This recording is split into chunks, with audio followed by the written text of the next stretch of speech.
everyone. It is early November 2025 and we're driving through Quebec now. We're going to try to drive really far north. Maybe we'll even get to see some snow. I really would love to go canoeing with snow on the ground, but before the waterways freeze. That would be awesome. I've never used a canoe in my life, but I just bought this one on Facebook Marketplace. The guy was asking 200 bucks, but I ended up giving him 300. And I did that because you could tell the guy was selling things because he was struggling, and I wanted to help out a little bit. But it came with a 10 horsepower electric motor, and he said that it ran for 7 hours once without running out of battery. Just one big deep cycle, he said, is all you need for the day. We're gonna try that out at some point in Maine. In Canada, I am not allowed to use a trolling motor without a boating license. In my area, you don't need a boating license for such a small motor, but you do, however, have to register the canoe as a boat.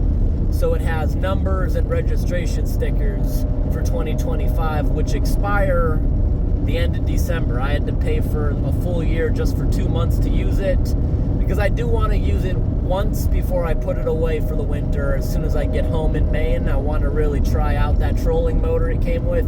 But I didn't bring that to Canada because I can't legally use it. But it's good to have it registered in case the border wanted to prove that I own it. But the border gave me no trouble whatsoever. I was through in 10 seconds. But can't wait to see what body of water we find. Maybe we'll get to go on another island. But whatever we do, hopefully the canoe is more stable. The canoe I bought is 17 feet, rated for 5 people or 600 something pounds of weight. But it's just going to be the two of us. We're going to have a good day up north, hopefully. Never used a canoe, but I got one at a good deal. This canoe would probably be over $1,000 to buy it new. It's from 1987. In my opinion, a lot of the older ones were built better, so I think I got a good deal. Let's see if it floats. It's very interesting here in Quebec. We're further north than where I live, but it's warmer and there's still leaves on some of the trees.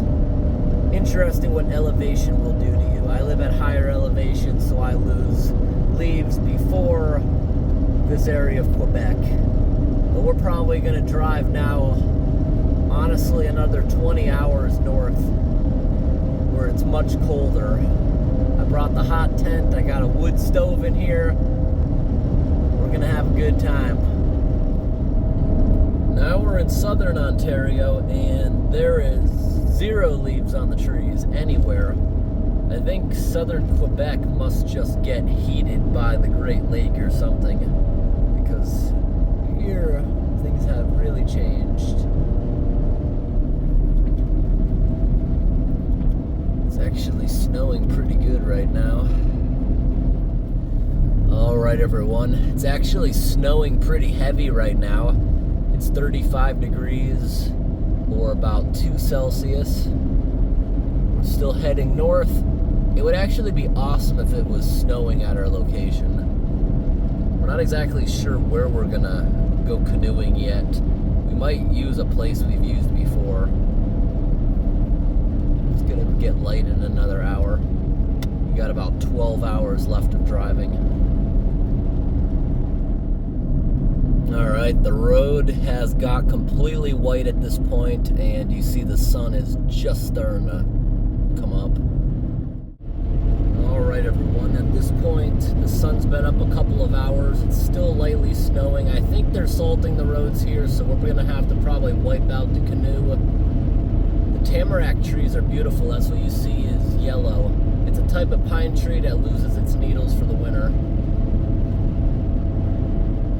Alright everyone, it's just after 2 in the afternoon. We've been driving now about 8 hours today. Almost 500 miles today. Over 400 miles yesterday. And we're going to be on the road until about 7. It's not really accumulating. It's just scenic snow. It's about to get dark, and we probably have another 3 hours on the road actually, because the gas station that we thought existed doesn't exist, so we're backtracking an hour, which is gonna set us back 2 hours. So we have quite a bit longer to drive tonight, and there's no signal out here. So hopefully this gas station exists in this direction. Almost out of fuel. Alright, we finally made it to a gas station, and it looks like it's open, hopefully. I see a sign flashing open. This is the town of Horny Pain, and we made it with 1/8 of a tank. Alright, now we'll make it up to the town of Long Lac, where we're gonna go camping. Alright, that was the fastest gas pump I have used in a while, and I just put the off-road light on the roof because we're gonna need that. Yeah, I got a portable off-road light for my car. It just sticks to the roof with a big magnet, and you just plug it in. It works probably 3 times as good as the high beams, and there's no one on these roads, so we're gonna use that the next couple of hours. This is kind of funny. Look at the rope on the canoe, just looping around. I like it. Oh, we gotta shut our high beam off. Alright everyone, we just hit the dirt roads and we're trying to figure out what this is. Is that bear skin or something left over? We don't know what that is, but we got about a half an hour on this road. Today alone we drove 825 miles now. And it's gonna be a chilly night up here. I actually see some snowflakes falling. We're gonna sleep out here near the coast of Long Lac. It's a lake that we went kayaking on to an island about a month ago actually. It got choppy and we got stranded overnight on an island we didn't expect.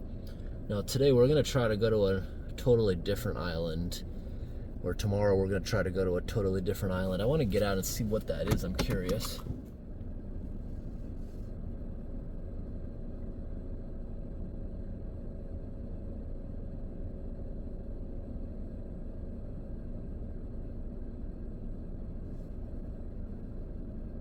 So that, I think, well, I know for a fact that's moose skin, but it looks really nicely peeled off.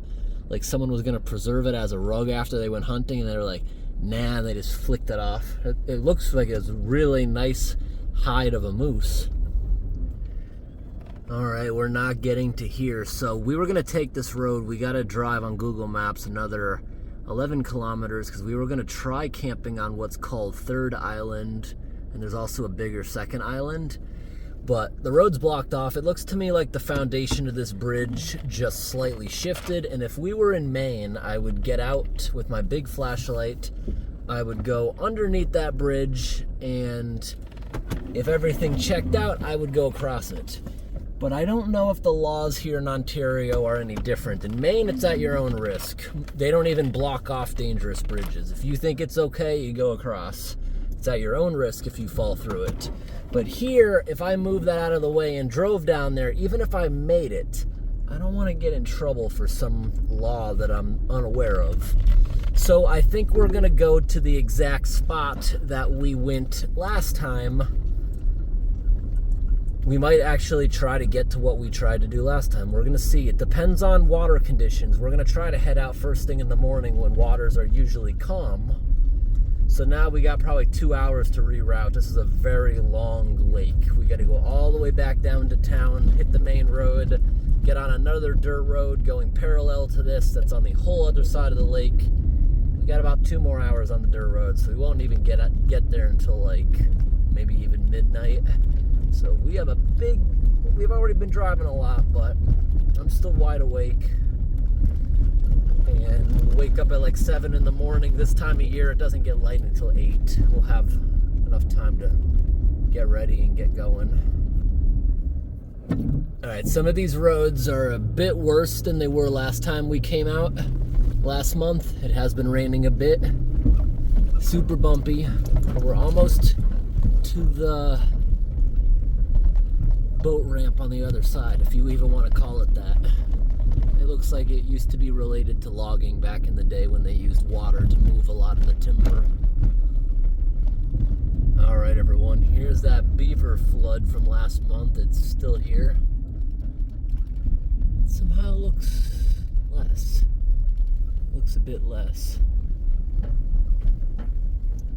It's not that deep. I'm sure there's a clogged culvert in there somewhere. All right, we finally made it down to the water. Right here is a water measuring gauge, I believe is what this is. Someone here, since the last time we were here, created a fire pit. There's lots of fresh firewood there. We usually don't go to places like this on the weekend, but hopefully no one's coming down here that might be out exploring for moose. Hopefully no one comes here. I actually want to park right here in the middle, but should I? I need to get out and look at this to determine how fresh this stuff might be. All right, under first inspection, this looks super fresh actually. You see, looks like they split a whole bunch of good wood, and the fire doesn't look like it's been rained on. It rained a lot and snowed a lot on the way here, but if we look underneath this box, I'd say that's been squished down on that grass for a little while. I don't think anyone's coming back. All right, we're gonna move around some stuff and try to sleep. It's now 11. We're gonna try to sleep until 7. It's snowing right now. It'd be nice if we woke up to a couple of inches. That'd be beautiful scenery.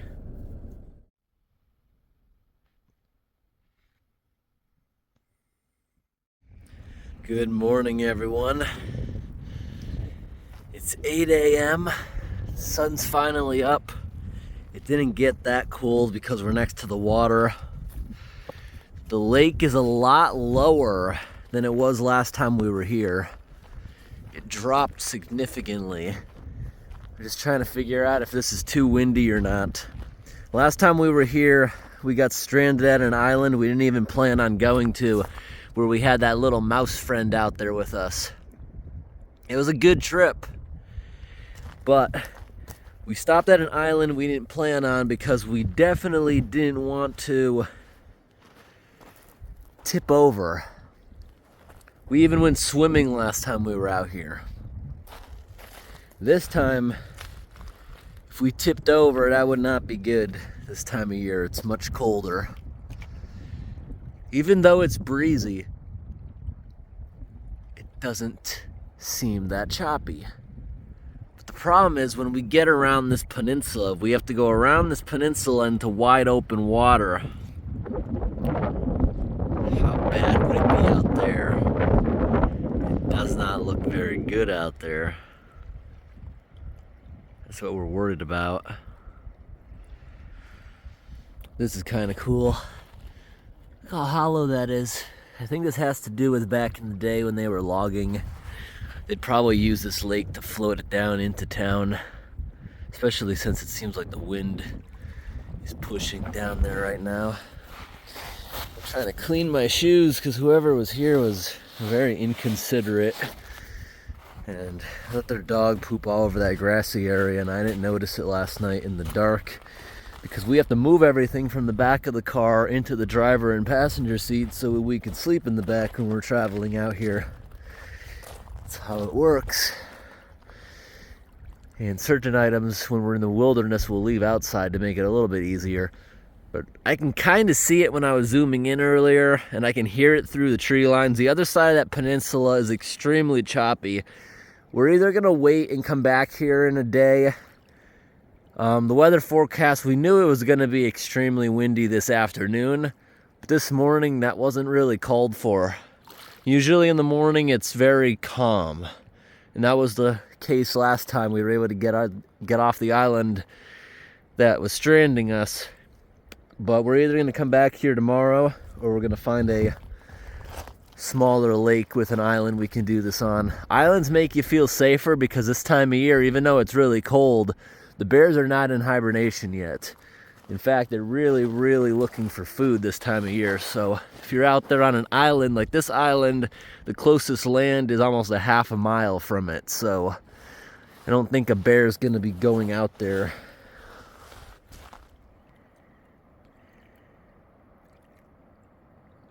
There's a loon.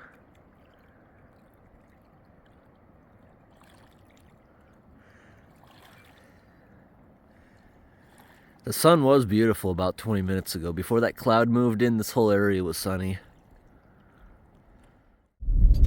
I knew with the wind today there'd be a tree in the road, but this one's not blocking the road.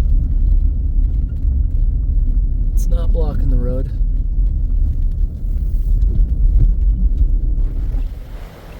Yeah, we made the good choice of not going out on Long Lake today. Here's another angle of it. This time of year it's cold and it's really choppy. If it was summertime, I don't even think I'd want to be out there on those waves. They're big enough that they're churning. The day we got stranded on the island, they weren't even half as big as that last time. But today is a windy day in the forecast. Tomorrow is supposed to be calm. We'll make one more attempt tomorrow morning to go out onto Long Lake. It looks like it'll be calm the rest of the week. We can't have a tip over when it's near the freezing mark. That could be really, really bad. All right, we're heading back into town for lunch, and we'll try again tomorrow. Look at the waves crashing into the barrier. I think on the way back out there, we're gonna try walking. There's like a jetty we just walked by, which is a man-made rock barrier you can walk. We might do that on the way back out. Give us something to do. I don't see any sort of dam. I was thinking that might be why the water levels are a bit lower, because sometimes they lower lakes so it doesn't destroy all the dams. I mean, all the docks people have. But I don't see any sort of dam on this lake. I think it's completely natural. Sometimes humans will make them a little deeper. But I don't see a dam. I don't think so. All right, heading back into the woods from lunch. We got a train going by, and the waves are so big they're actually smashing up here into the road.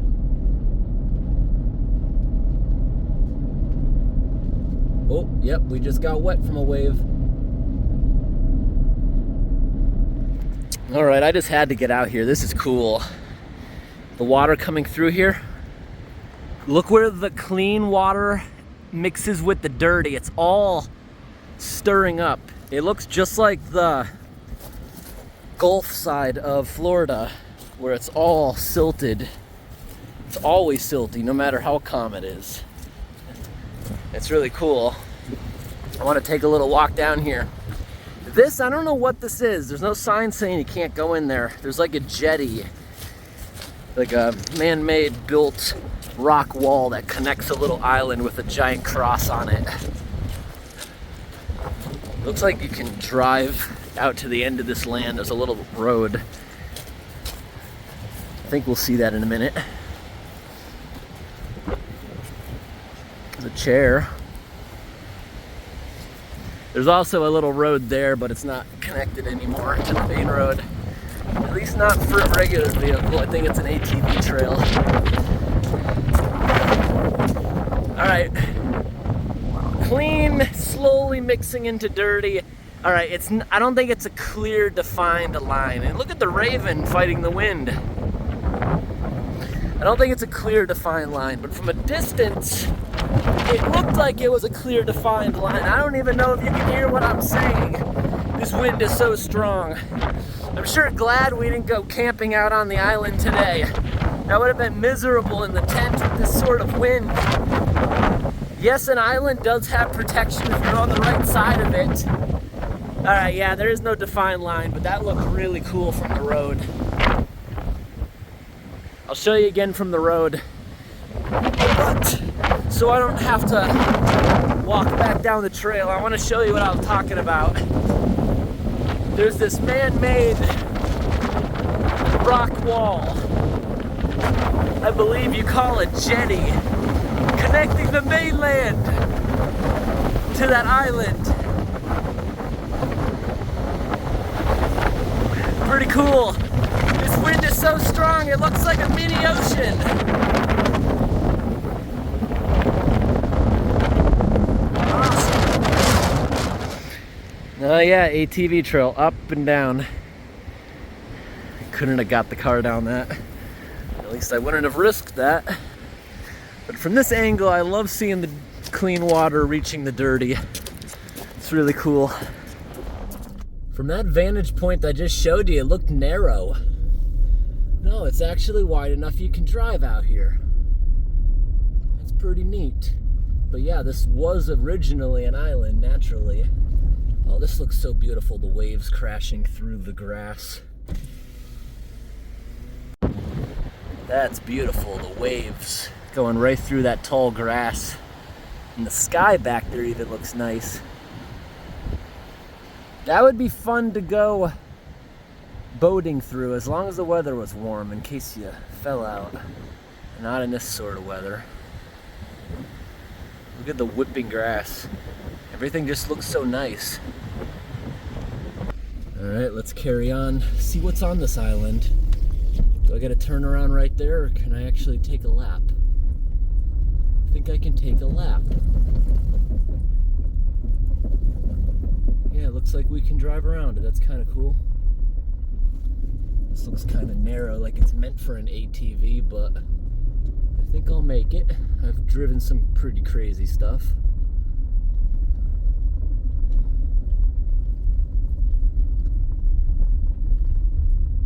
It's a neat little island. Those are some big waves. Are any of them crashing up and over this little road?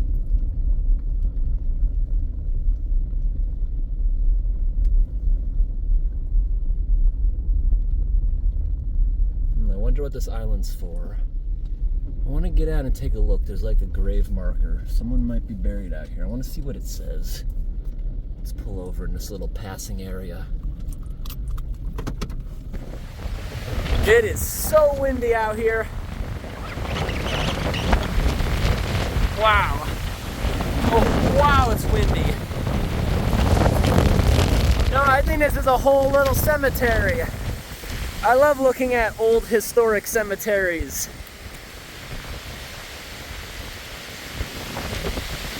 Yeah, this is really old. Over 110 years old, that grave marker. Got a fire ant's nest. I don't even know if you guys can hear what I'm saying, but I'm gonna show a little bit of what's out here. This is windy, so that looked like it was new and improved. So was this a actual island? 1954.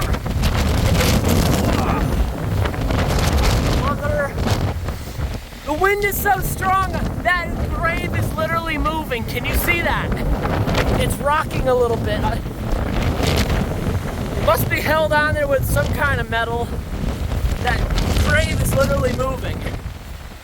This one looks new. Nope, 1944. It does look a little more modern. And these ones up here look like they're being more maintained. Or did someone just get buried? Look at those aspen trees. I can definitely see why some people confuse them for birch. Those are birch. 1965, it's just being well maintained. Cool. I didn't think this was gonna be a cemetery. I just saw the cross from the road and thought it was gonna be some religious landmark.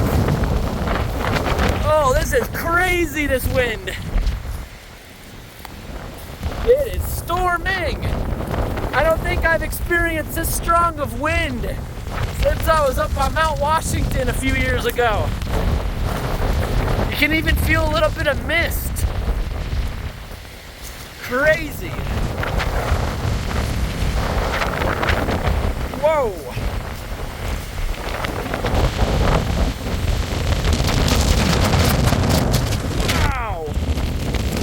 Actually awesome standing out here. Look at the size of this anthill. That's a big anthill. Woo!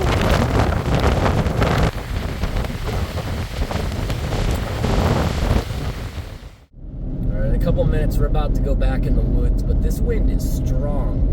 You might be able to see the canoe shifting back and forth a little bit. I got those straps, those ratchet straps, over the top of it so tightly that I'm afraid it's gonna actually crush it if I go any tighter. It's just, this is unusual wind. It happens a couple times a year. This is very, very strong, this wind today. but it should be gone tomorrow morning. If it's not, we'll just have to abandon this, and we're going to use one of the free campsites on Lake Superior that you don't have to canoe to. And maybe we'll just use the canoe without camping. We'll just use it from the campsite just to test it, because I haven't used this thing yet. I really want to give it a try. If you see it shifting around, it's not loose. What you see flapping up there, that's just the slack that I have zip tied. The actual roof straps, they're on there tight. It's just dealing with like 50, 60 mile an hour winds today. It's strong. And some of the worst gas mileage I've ever seen too, because we're fighting the wind. This is definitely, you gotta keep both hands on the steering wheel today. It tries to just randomly, a gust of wind will try to yank you off to the side. Today's taking a bit of strength to keep in a perfectly straight line.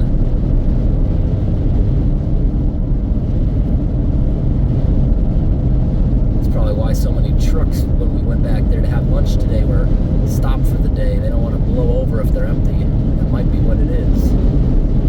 Very well might be. I'm sure you can hear that on the camera. That is some strong wind. Sprinkling a little.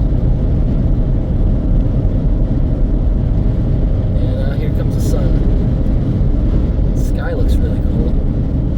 Yep, it just tried to yank me again off to the road. Strong, strong wind.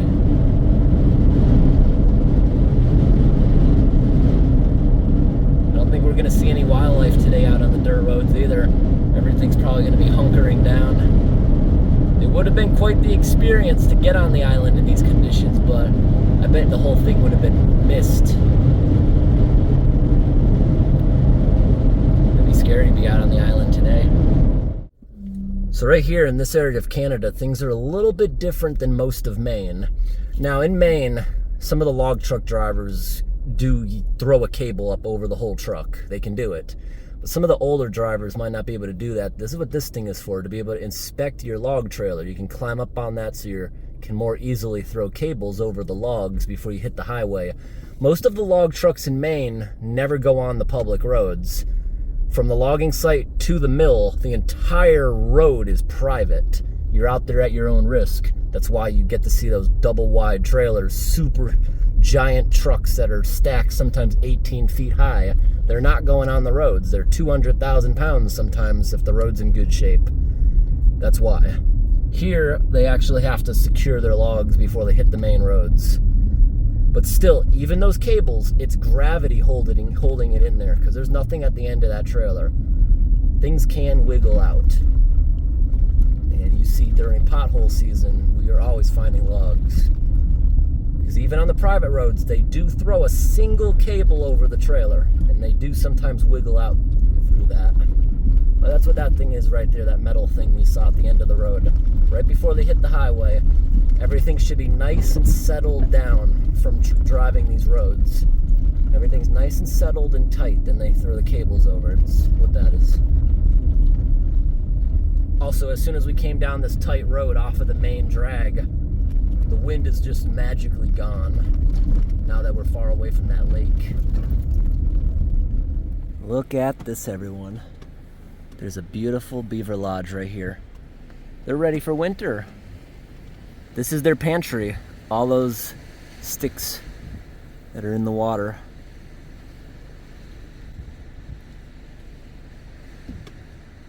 I like to see that. Wow, it's windy. Hold the phone.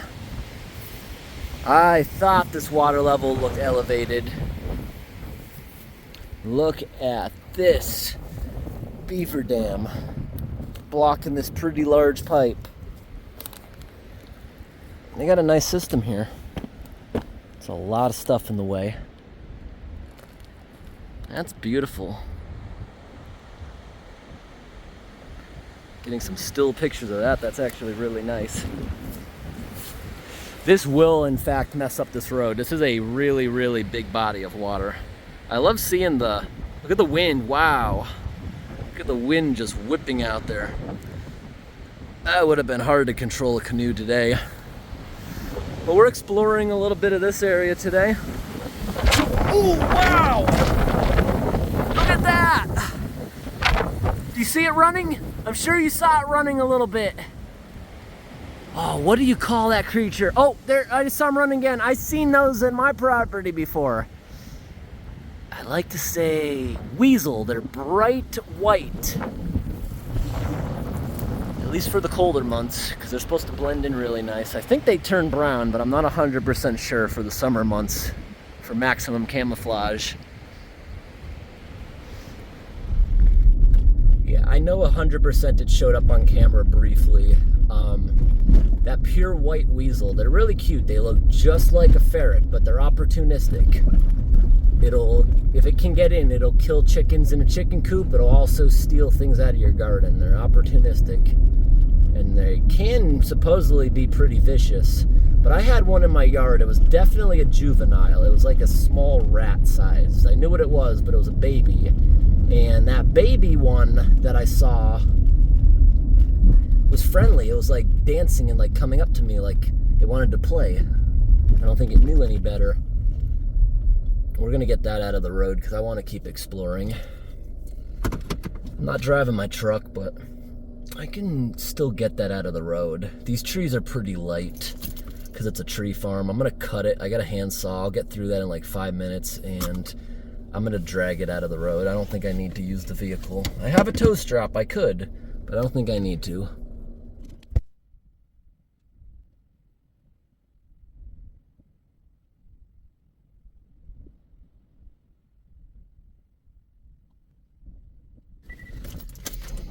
Okay, we got the road clear. They're actively logging this road. I'll smash that out of the road in the morning with a piece of heavy equipment. I'm not gonna break my back over that, getting it perfect. There'll be big log trucks here in the morning. It's a Sunday. No one's working today. But we always have the handsaw just in case, because that can happen. And out here in the tree farm,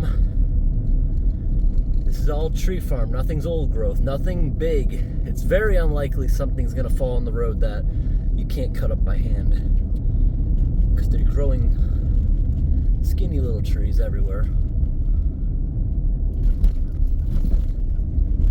It's starting to sprinkle again. The tamarack trees are all naked for the year. It's a pine tree, but it's not evergreen, and they look beautiful in the fall, bright yellow. But they're all naked for the winter. Looks really nice, actually.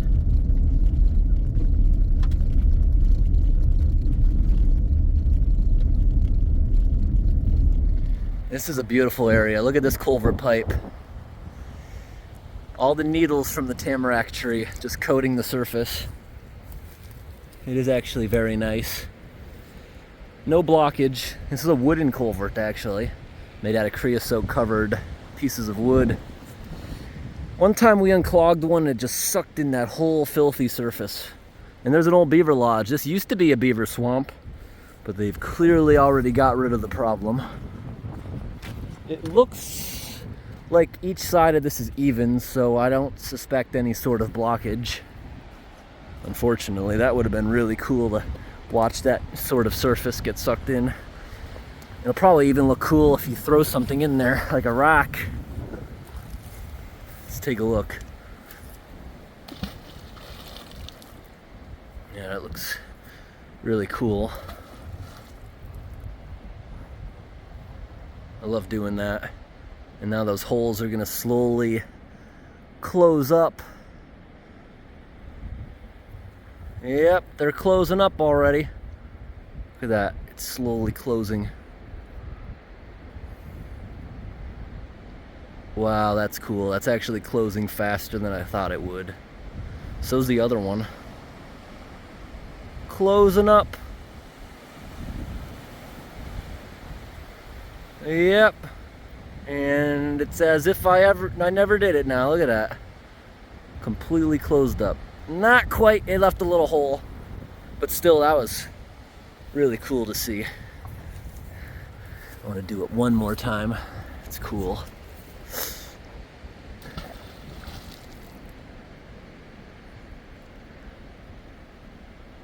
I love seeing that.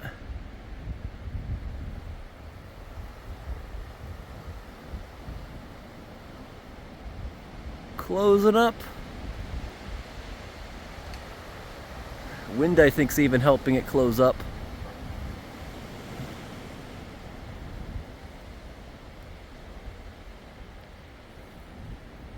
Almost closed. You see all, if we zoom in really close, see all the bubbles? That rock helped a bunch of gas pockets escape from the mud. All right, everyone. It is the next day and we're coming back to Long Lac after the windstorm. There's quite a bit of stuff in the road. I had to drive around a couple of trees. Now these are dead trees and I can clearly see up in the road they're broken. I can just drag these out like no problem. But there's a lot of debris in the road today on the way back down to the water. It's still a bit breezy. I don't think we're gonna go here. I think we're gonna use a smaller pond with an island that won't have waves. And we'll do that later on tonight. This one I'm not even gonna clear. I can drive this one over with the car. The next one I definitely need to get out and clear that one.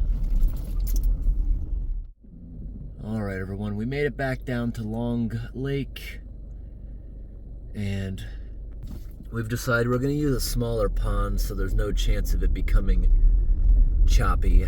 We don't wanna accidentally somehow tip over in the colder weather. Now, because of people like us, that's why a lot of these unused logging roads even stay open. I had to move at least half a dozen things out of the road this morning, and another half a dozen things I just drove right through them. Like, see this thing up here? This was actually two trees. One of them was a few feet off the ground and I just shoved it off to the side. And things like this I don't even bother getting out for. It's just small branches. Crunch. This is an old car. It's already all scratched up and stuff, so that's how I use it. I use my car for work. I don't care if it's pretty. I actually like it not being pretty. No one will mess with a scratched up, dented up car. As long as it's reliable, that's all we care about. But we have another place we're gonna go to that's a couple hours away that we discovered last night just driving around. It's a smaller pond with a couple islands, and one island, which I don't think we can camp on, I think it's a marshy island. It's perfectly round. I find that really interesting, and I want to at least visit it and see what it looks like, because it's a smaller pond. We can get basically anywhere in an hour, so we'll have fun with that later on in the day. And I'll show you a few more obstacles in the road. Oh, here's another obstacle in the road. I got out and I snapped off the end, just so we can get around it. There's a whole bunch more debris all over this road. None of this debris was here actually yesterday morning. It's all from the windstorm last night. A lot of this stuff is actually quite fun crunching through. Crunch! I think we're dragging that piece. It'll fall off eventually. I love crunching through stuff. I think it's still there. Alright, here's another one. As soon as I paused the camera, that piece fell off. Oh, it's not just one. It's like three. There's even more down the road up there. I think this vehicle was the best investment I ever made in my life. I bought this Toyota with 93,000 miles, and the dealership guaranteed me it would make it to 200,000. Next month, this vehicle is gonna hit 400,000. It's still running, actually better than the day I bought it, because I don't think the old owner ever changed the transmission fluid. I do it every 30 to 60,000, and we're still going with absolutely no issues. Same shocks, same spark plugs, same bearings. I only had to replace the rear struts. No, or the rear shocks. The struts in the front are actually original. Naturally aspirated Toyota will last forever, as long as it's not certain models with oil consumption like the early 2000s. They'll go forever. And this car did not have an easy life, and it still made it to 400,000. You see how I drive this? Original transmission, original everything. Then some of the American car manufacturers brag about making it to 150,000 when many of the American transmissions can't even make it to 50,000. I find that ridiculous that people will settle for that. But 500,000, here we come, maybe. Maybe. I drive my car very hard, but the most important thing is I never take off fast. I'm a very fast driver, but I'd never hit the gas fast from a stop. And I think that's probably what's done it. And here comes a beaver flood. Beaver flood, here we come.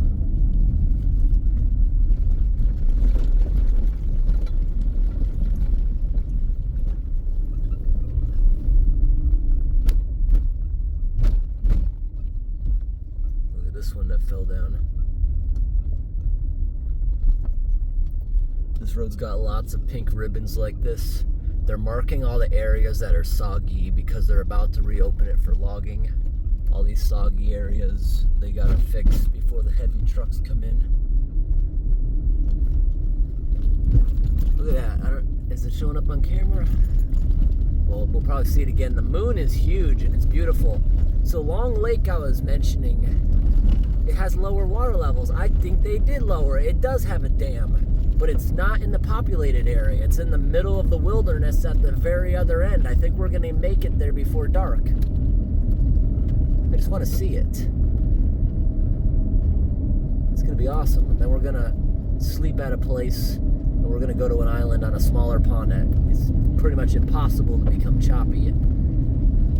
There's also another place I'm investigating, but I don't think we can get to it. It's called Owl Lake. If you want to look that up on Google Maps, I'll even include a picture while editing this. Owl Lake has one large island with a pond in the middle of it. That is so cool. It's really cool. It'd be nice if we could find a road that goes there. I see on the map they've been logging next to it, so there's got to be a road. It's just a matter of, is that road passable, because I just don't see a definite way of going there. The map's not clear enough. It's blurry. Can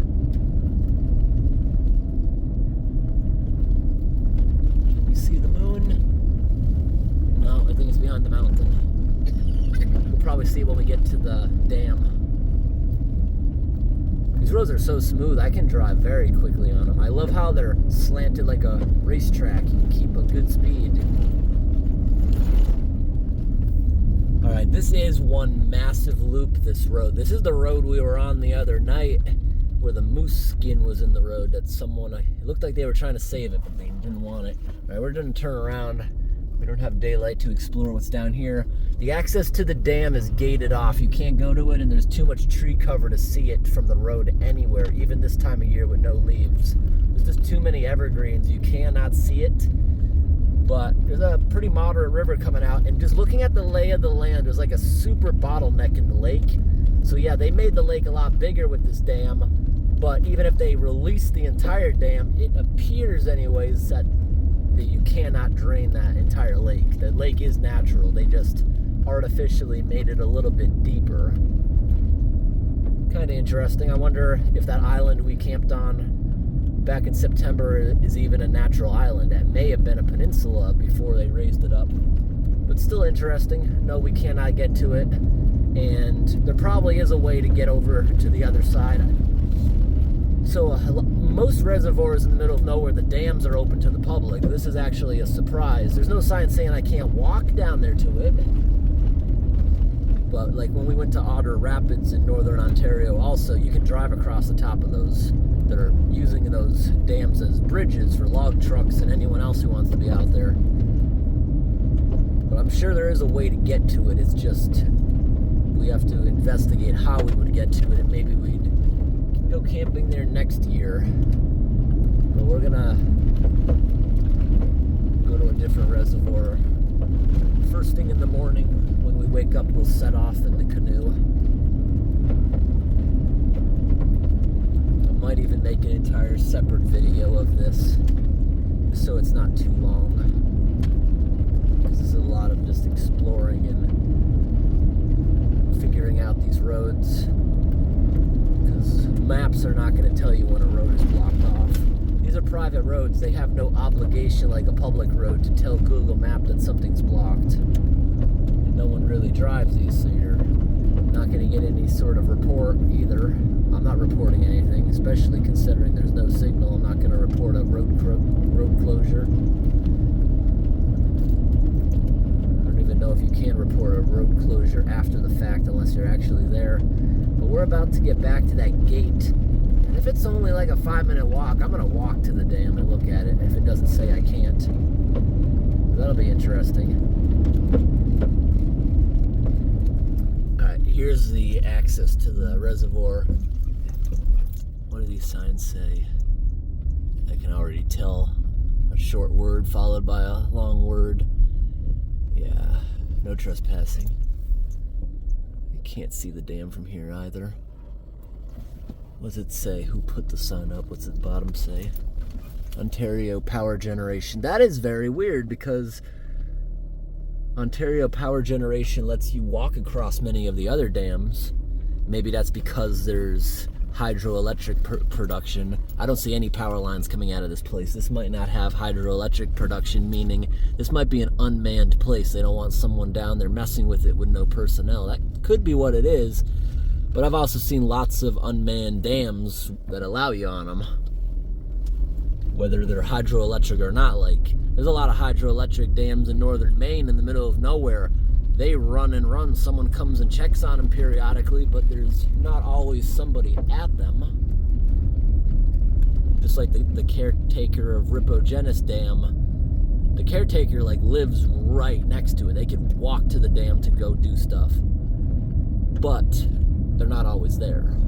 And that is open to the public also. That's just what I'm comparing it to. Alright, we just went down a narrow little road. They got a boat here, probably for emergencies to rescue someone. It's like a little campsite. There's a table, some other random things. I think this is like access for this reservoir. We were actually looking at this on the way in, this reservoir. It's got some actually really nice islands with pebble beaches around. We actually want to look at the pebbles. Maybe we'll find something interesting for rock tumbling. There's a lot of nice stuff. But they don't even want you walking up the river. There's signs where you can see the river. I think that's probably a sign over here too. That might be another warning sign that levels could rise quickly. But it could also be no trespassing. Someone painted a ladybug. I just want to see what this is. Table. This is someone's campsite, but nothing said we couldn't go down here. What's that? Is that an old beaver dam from back in the day? Or something? I don't know. Nice little trail to walk out on and enjoy this beautiful twilight period before we're actually going to go back into town. Look at that, someone built a bridge during high times of flow. Yeah, we're gonna go back into town and top off gas. We're on a quarter tank. Come back out here in a couple hours and spend the night before we set off in the morning. I saw a really nice pebbly area on the way in. I think we just got to get closer to the water. This is all silt covered. I'll show you if you find anything interesting. This is a beautiful spot. This reminds me of British Columbia, the scenery around here. The child in me just can't resist. The next water surge will fix this.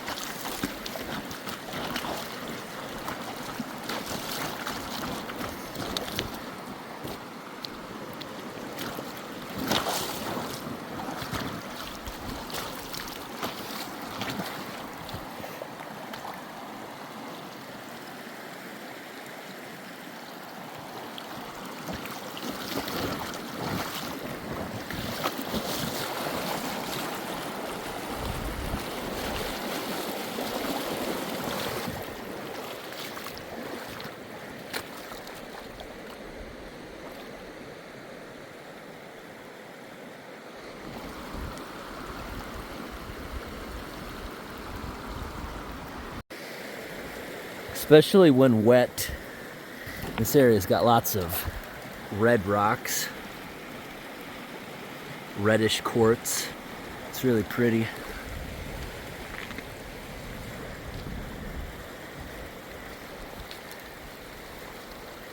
It's been going for a little bit.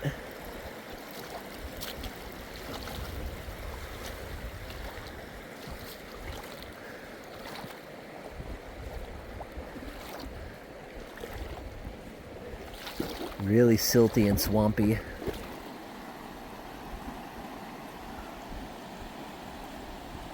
If that digs itself out, level with the water, some of the creatures in here that are trapped might be happy, because this is only a couple inches higher than that. This won't drain. Releasing stinky gas bubbles. I'm feeling around because I feel like there'd be clams in here, but I feel like the seagulls already got it. I saw a couple clam shells there, but no one was home. They were empty. Oh wow, this stinks, the gas I'm releasing by walking in this muck. This is a really beautiful shot. Look at that. Look at the moon up there. Wow, that's almost a full moon. It might be completely full for camping tomorrow night. Seems like I camp a lot during full moons. It's just by coincidence.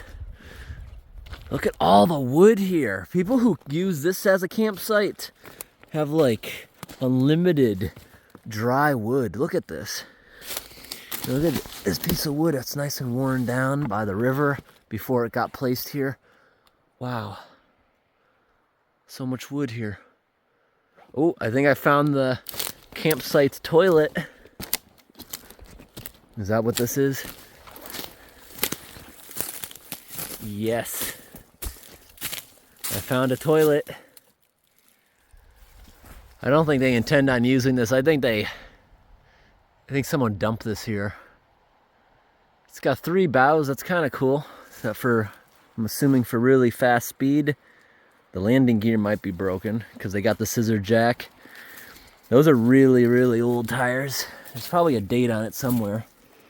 Well, yeah, it does have dry rot, so they're fairly old. I'll figure out how exactly old they are. I think 1991. And it looks like someone stole the propeller, or they just dumped it out here at that point. What's the inside look like? Yeah, I don't think this thing's ever gonna be used again. Let's take a better look. Yeah, I think this was dumped. It's kind of cool. The boat has a downstairs area, like an inside area. And I think someone dumped this, so I don't feel bad getting up on it. This is just trash at this point. Wow, it's got beds. Probably storage beneath them. I think that's pretty cool. It was a nice boat back in the day.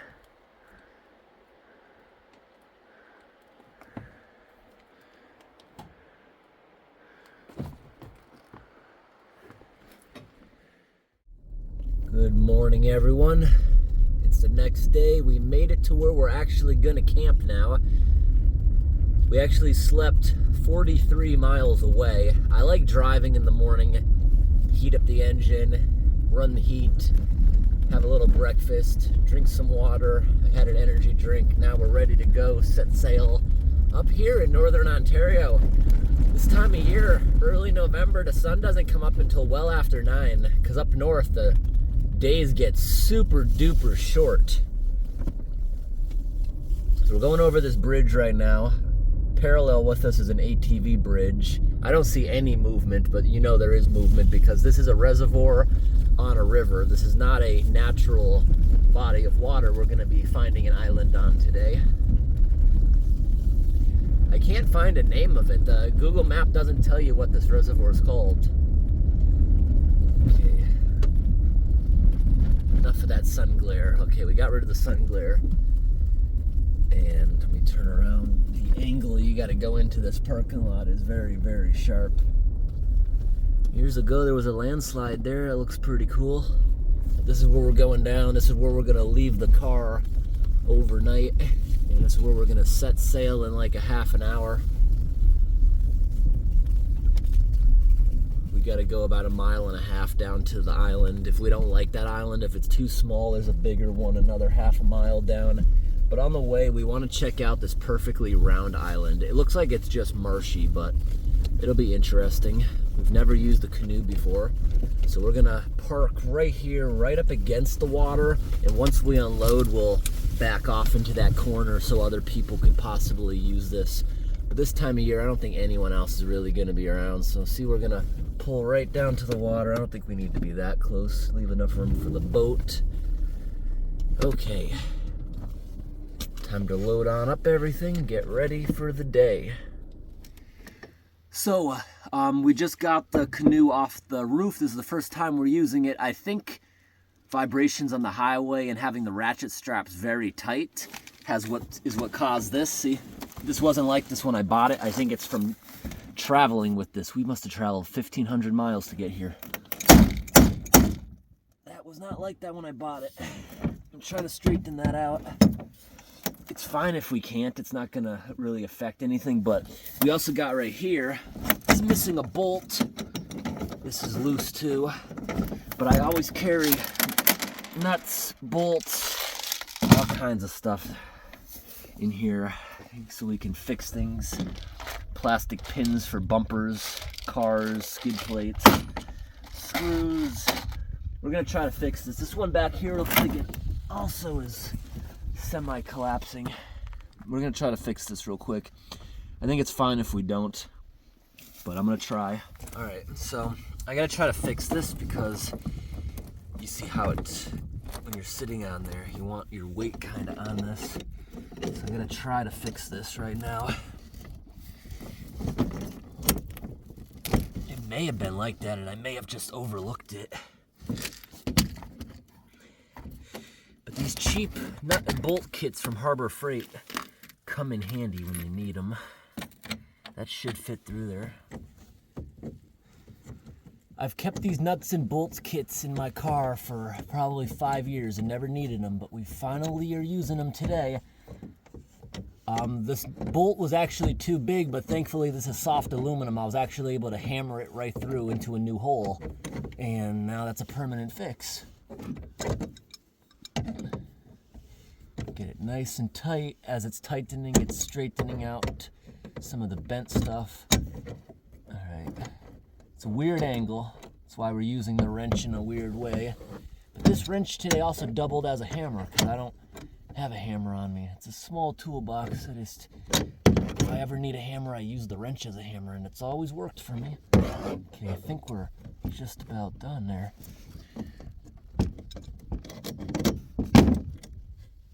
That nut on the other side's still a little loose. All right, good. This one's straightened out and good. I'm gonna tighten this bolt a little bit. Hopefully that works. I gotta straighten that one out and we should be good. I heard the other day as we were driving something that sounded like a pebble falling out. It was probably the bolt falling out onto the roof as we were driving the other day. But that's why we carry lots of extra stuff. So, all right, we're good to go. All right, everyone, we just backed the car off out of the way if others want to come here. We're all loaded up. Let me show you what we got. I don't see how 5 people could fit in here, but the rating says 5 people, 650 pounds. It has 2 seats. I guess it means a bunch of kids. Life jacket. Now, the oars the guy gave me that I bought it from look like they could break apart, so I brought one for a kayak, which I actually might like. This isn't that wide of a canoe. I might be able to just control it back here in the narrow area like a kayak for extra thrust. Got a -20 sleeping bag, got a wood burning stove, got a hot tent, got a thicker winter jacket, some protein shakes. We got a bunch of MREs. We got a little pot so we can heat up water because MRE heaters usually suck. We got some Spam in there for breakfast, our giant flashlight, some headlamps, a saw to cut wood for the wood stove. Although on an island there's probably nice driftwood already. Tripod, a tarp because hot tents don't have a floor just in case it's muddy. Got some bunch of gloves, although I don't think it's cold enough to really need those thick gloves. We also have Yeah, the MREs are in the bottom of there, and we have a few garbage bags in case. All right, we're about to set sail. I'm bringing my big high boots because we don't know what the situation is wherever we might land. I might need to get out, and this water is very cold this time of year. Smaller bodies of water this morning actually had layers of ice on it.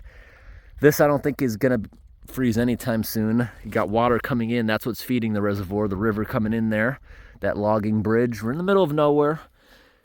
Only one car, one ATV drove by in the last hour we've been here setting up. Now it's time to set sail. We're gonna go over there because there's a circular island. I don't think we can use it. It's probably only 10 minutes away, but I wanna look at it because it looks cool from maps. Then we're gonna go down there 1.5 miles to a little island. If we like it, we like it. If not, we're gonna go another 1/2 mile to a much larger island. But we also brought rope. That's not for a bear bag this time. That's to anchor to the boat if there's not a good spot to pull it up easily. All right, everyone, we're floating. It's nice and stable, even being up. When we launched, I was sitting on the floor like it was a kayak, but nice and stable, especially with the weight. I misread that. This is actually a 3-person kayak or 650 pounds, but the extra weight in there actually really helps stabilize it. And we just got on the water. I think I can paddle like this, and I think I'll rather paddle it like this. I think next time we're just gonna bring 2 kayak oars instead of doing it like that. Or if we ever use this in a tight spot, like if we ever do the Everglades again, those are very tight trails. You don't have the width, you'd have to use one of those. But this is gonna be fun. All right, everyone, there's the bridge. We can almost not see where we got in anymore. It's pretty calm out, a little breeze. And over here, there's that circular thing. We're gonna go around it. It doesn't look like we can get out. It looks like there's water in the bushes, aquatic bushes. We're gonna try to go around that. All right, I gotta help steering. I gotta help steer for a moment. All right, so this is the first time I've ever used a canoe, and what I'm realizing about this is I do actually like the paddle in the back. It's a lot easier to steer because going back and forth with that, we're getting a little bit of water in. And this is a very, very shallow pond. I don't think it's natural because of the dam. I think this was originally a river valley, and they made this into a reservoir. But some reservoirs were originally already lakes. They just made them deeper lakes, but this right here looks really cool. We're gonna try to go around this circle. I just had to see what it looks like because in nature, you don't oftentimes see a circle. We're gonna try to go around it. It might not be possible. It looks like there's some trees up there in the way, but we are gonna see. Yep, I gotta help. The water's crystal clear. All right, we're stable now. There's no wind in this crevice. So yes, this is all squishy. There's water grass, shrubs, a couple of evergreens tried growing. Most of them have been drowned, but pretty cool. It's very, very shallow, but I bet that's deep silt if we tried to get out. We're gonna try to go around this circle. It's awesome to see a natural circle in nature. All right, we're on the far side of the circle. You can see the roadway over there. And I think we are actually going to make it around. Most of the logs you see have cut marks. It's scraps from the logging company that floated here. And see the logs that are in our way? Most of them move out of their way. They're floating. It just bump and it goes underneath us. But we have a tight spot coming up. Hopefully we can get completely around it. There's a trail right there. Some creature's been coming down to get drinks. This water is crystal clear now. I think we can go completely around. A tree just fell in the water. We're gonna have to blast through that. All right, everyone, we're gonna start moving again. We moved around some stuff and set up a tripod while we're in still waters. We gotta build up a little bit of speed because up here, we're gonna have to blast through this tree to avoid. We wanna have a little bit of speed. I don't think we're gonna get stuck on it. But this is the tight spot getting around this part of the circle. Okay. Oh, yep. We just bumped that log and we're going right over it. Okay, good. This is why I wanted a fiberglass one, because it can hit and absorb a lot of shock if you hit rocks and stuff. I almost bought an aluminum one. They're very light, but they dent super easily. I didn't want that. They also rip easily for the stuff I do. All right, we made it all the way around. That was nice. Ooh, there's beaver chewed sticks. Beavers hang out in here. That might even be their trails. Okay, we successfully made it around the entire circle. Now we're gonna get back out into open waters and we'll probably get down there about an hour or so. There's moose tracks here in the shallow mud. All right, now we're out in wide open waters. There's just a little breeze and it's choppy, so I'm really glad that we didn't end up going out on Long Lake because it would have been so much worse, especially on that windy day. If this smaller place has this much choppiness, I wouldn't have wanted to see that other one. This is tolerable, but half of our energy is just fighting the wind, so we're actually moving very slow. There's a chair over there.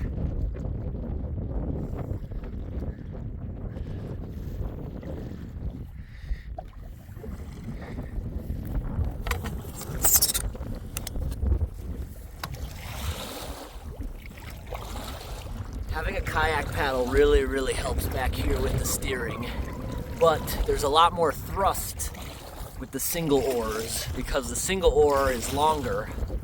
But me being in the back, I am controlling almost all of the steering. I actually like this. I like it better. I tried the single oar. I don't like that actually. I like having this.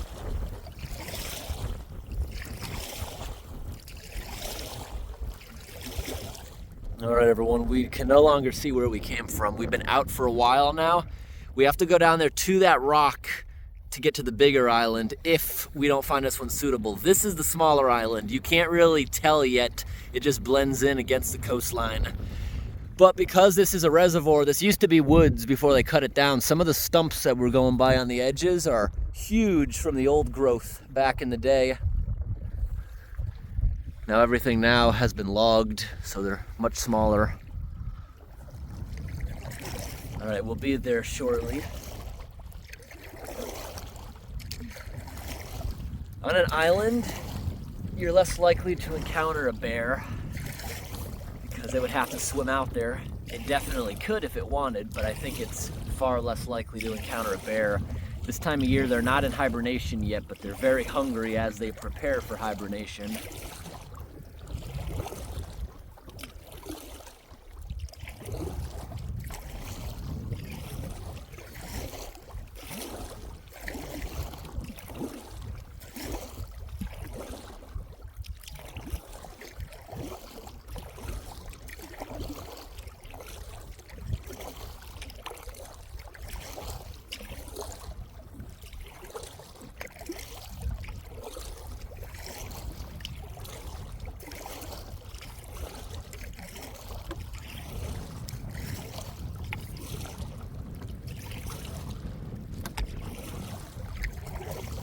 All right, everyone, we're getting close to the island now. It doesn't really have much of a coast, but I bet there's shallow water on the edge where I could get out. That's why I brought the big high boots. We don't know if this is suitable or not. There's got to be a spot big enough for this sort of tent. And when we started paddling where we parked the car, there was actual nice pebble beaches everywhere. As we get further out, it seems to be more swampy and less of that. It's probably because of the mouth of the river bringing all that down, but we just got to get up close to this island and see what we actually have. You should be able to see better in a moment once the sun is behind these trees. It's pretty dense in there, but there is lots of dead stuff for our little fireplace. This is why we brought a rope. We might have to leave the boat floating but if not, we're gonna paddle probably another hour or so to get to another one. It is flat in there, but I don't see any opening necessarily. Oh, yep, the water is shallow. I could get out and explore it for a moment. I might, just to see what we got in here. Yeah, I could step out. It is shallow. Silt-covered rocks, so I know I wouldn't sink into it. Oh yeah, oh wow, there's actually sand there. I would actually play in that. That's, yeah, a nice little beach. But this is a fairly large tent. Yeah, let's stop. I'm gonna at least get out. Are you gonna get out? Let's get a bit closer. You think you're gonna get out? Yeah. Okay.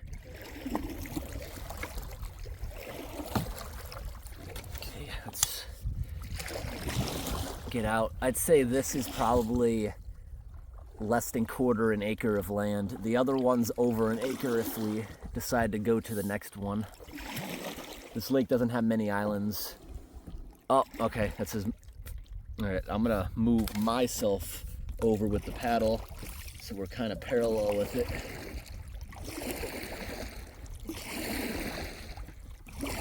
It's too deep for me to get out right here, so I'm trying to get the rear of the boat over. Okay, I'm about to step out.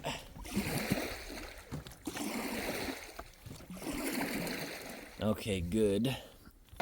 Okay, I'm in the front now. It's pulling up a little bit so it can't float away. There's no wind on this side of the island. Okay, I think that's good enough. Let's see what's in this place. Nice sand. It's very dense, but sometimes there's a clearing in here. If there's no clearing, we're gonna just go to the next island, which has a higher chance. We could make a clearing, but it's gonna be difficult. This is a very dense island. Oh, there's a spot here, but not big enough for that sort of tent. There's actually a really nice spot for a regular tent, but most of it's cedar. I'm gonna walk all the way to the other side of the island, see what we got. Okay, I'm on the other side.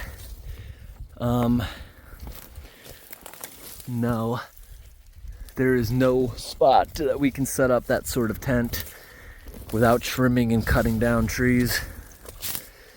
I'm not gonna walk back through the vegetation. I'm gonna walk out here on the coast, back to the canoe. Look at how big the old growth was compared to what's out here now.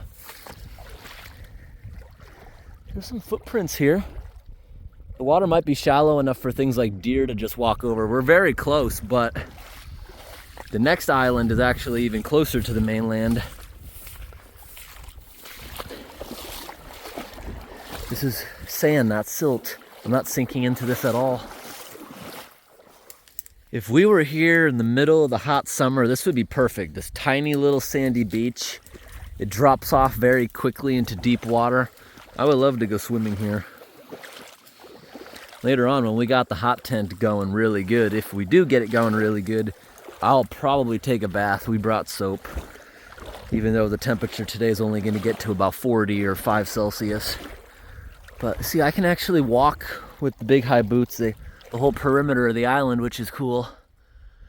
This would be a good spot for a summer with a small one. Worst comes to worst, at the bigger island we're going to go to, if we can't set up the tent, we'll at least use the wood stove to cook, and we'll just sleep in the sleeping bag with no tent. It's a -20 sleeping bag.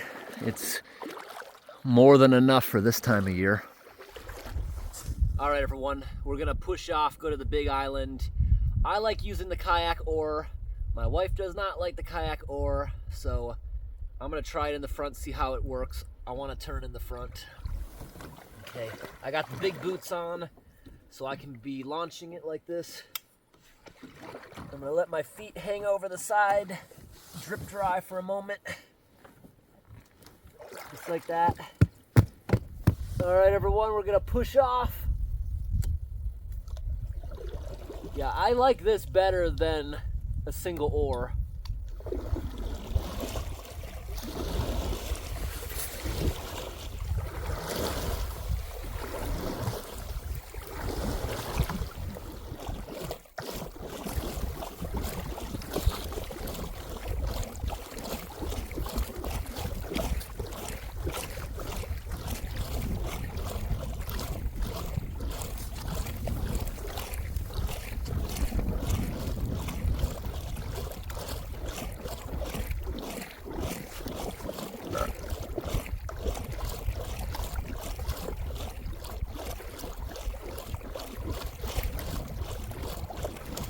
All right, we're gonna explore this next island. We might have beaver neighbors. There are Lots of very fresh chew marks. So this is the next island. We can go completely around this landmass. And yes, it does look like there's some clearings in there, and it has beaches. It has a sandy beach and the pebble beach, just like this one right here. This is the mainland. There's mainland, island, and more mainland. Hopefully a bear doesn't want to come to the island because it wouldn't be that difficult. All right, everyone, we just pulled the canoe far up so it can't float away in the middle of the night. We had a good area to do that. See, we have this little inlet. It is an island. There's so much beaver debris, beaver chewed sticks, very fresh stuff. The island also has moose tracks everywhere. As we were circling it, around the whole thing, there's moose tracks. They got long legs. They just walk out here. Not worried about the moose at all. There's also evidence that beavers have been on this island for a very, very long time. And the island's got sandy beaches. The other side has a pebble beach. We're seeing this stuff everywhere. I already picked up a piece. I'm assuming the beavers are eating it. Some kind of aquatic plant. You smell it? I swear that smells just like a lilac bush. But there's all kinds of moose tracks, deer tracks, and there's evidence from when they were logging. There's a chain. There was a bunch of chains. Actually, there's a chain wrapped around a log on the island. But this island has a good flat spot here for a tent. But we have two hand saws. We have to do some trimming here. Trim all these branches to make a little campsite. So we'll have a tent right here, right next to the water. Very fresh beaver stuff. We want to make sure you don't fall on that because that'll really hurt you. But look, nice sandy, white sandy beach. And this is the log that I saw had a chain around it earlier. Yeah, nice sandy water underneath the cedar tree. Yeah, this is solid. I'm not sinking into silt. This would be a good place to come back in the summer. Okay, you see how they drilled through that and there's a chain going right through that? Back in the day, before they had logging trucks, they would use bodies of water to float the logs. We'll go around that side later. You see the coast turns to a pebble beach. We got a lot of variety. This island is really nice. We're not gonna trim anything here on the edge. We're just gonna trim some branches. We're not gonna actually cut down or kill any living tree. We're just gonna trim these branches so we can set a tent up in here. The middle of the island has about, I'd say, 6 or 8 feet of elevation. We're gonna take a lap around the entire thing to see if there's a better spot, because we would prefer to be on this side. It doesn't have as good of a lake view, but there's no wind. There's a barrier. There's a rusty metal box. There's a gallon jug. It's so old it's shattered in the sun. There's a metal pail someone's probably using as a toilet. So we're not the first people, but by the evidence, it doesn't look like anyone's camped here in a decade or two. So we're gonna walk around the coast. I'll show you some of the moose tracks when we get to the muddy backside of the island. And look at all the pebbles. Nice pebble beach. Pretty simple to walk around the whole thing, see what we got. Walking right here has an interesting feel. These rocks are shifting around in the mud they're sitting in, and these are the moose tracks. All these holes. See, the backside doesn't have anywhere really suitable for a tent. There's beaver trails. Lots of stuff that they've chewed down. I don't know where the lodge is, but it's got to be somewhere close by. They want nothing to do with us, though.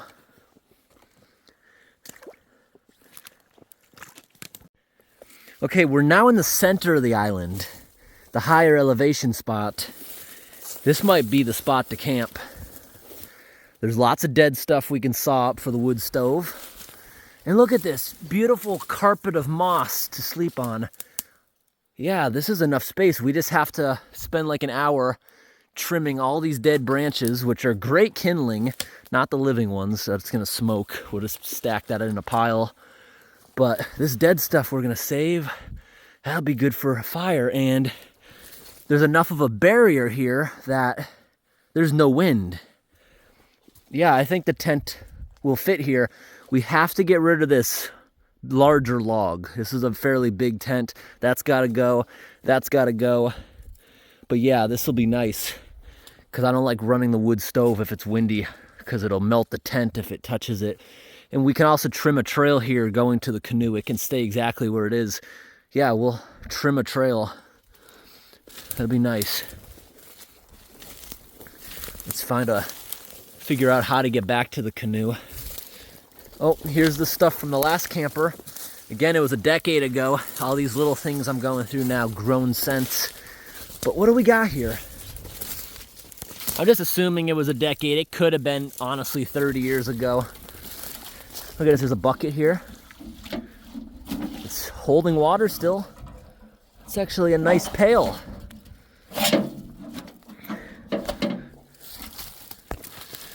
There's another metal piece. There's a whole bunch of metal cans. What are these? What would you say these big metal cans are for?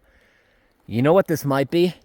Remember, this wasn't always an island. Before this was a reservoir, this was just a small hill in the woods. So this could actually be motor oil from the logging equipment, because back in the day, oil, hydraulic fluid, everything came in cans you had to pierce and pour. I don't think that's food, all these big cans. There's a whole pile of them. But you leave in the comments what you think. I think this might have had to do with logging. Those could have been oil change pans.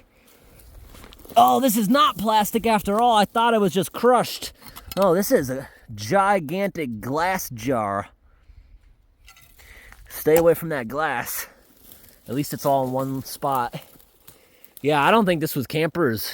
I don't think it was. I think this was maintenance on logging equipment. Now, this is just iron. If they used up the oil, that's not really bad for the environment. It's just going to rust away eventually, but this is remnants from long time ago, actually. But we'll come back up with the saws. We're going to cut a nice trail. The canoe's right down here. So we're not going to use that flat spot near the water, even though it would have been a nice spot. We have a nice hidden spot up here that's got probably over 50 feet of trees. It's no wind at all up here. So I just trimmed a decent trail. It'll get better as we stomp through it. I found a lot more of those, what I'm assuming are oil cans. There's another one. There's moose poop. There's a whole bunch more. That's like looks like it came off of a 30-gallon drum of some sort of fluid. There's a whole bunch of gallon containers. Whole pile of them over there. This wasn't always an island. It was logged at one point. And look at this, perfect to start our fire. Look at this. Don't peel it off of the tree, but this flaking stuff you can take. It's very oily, birch bark. Even when it's wet, it'll burn with black smoke. So we trimmed a nice trail. I don't cut down any of the small trees. I just trim the side of them like that so they'll continue to grow. Made a nice open trail. I'm kind of tall, so I made it so I don't have to duck at all. And up here, we trimmed out all the branches, pruning all these trees, so we have a nice big flat spot. I dragged the rotten logs out of here. So we got a nice mossy spot to sleep. And over here on this rotten wood is where I'll try to put the wood stove. It's been raining a lot, so everything's very moist. I don't think we're gonna have any risk of starting a fire.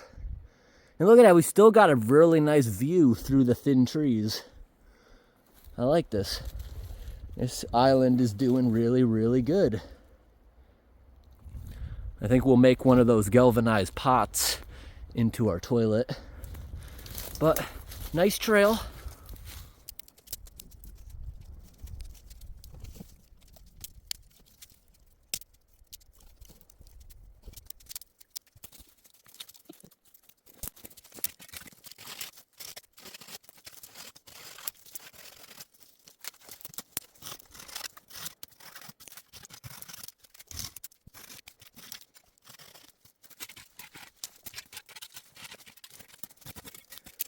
Look at this. There's a lot of fresh moose poop up here.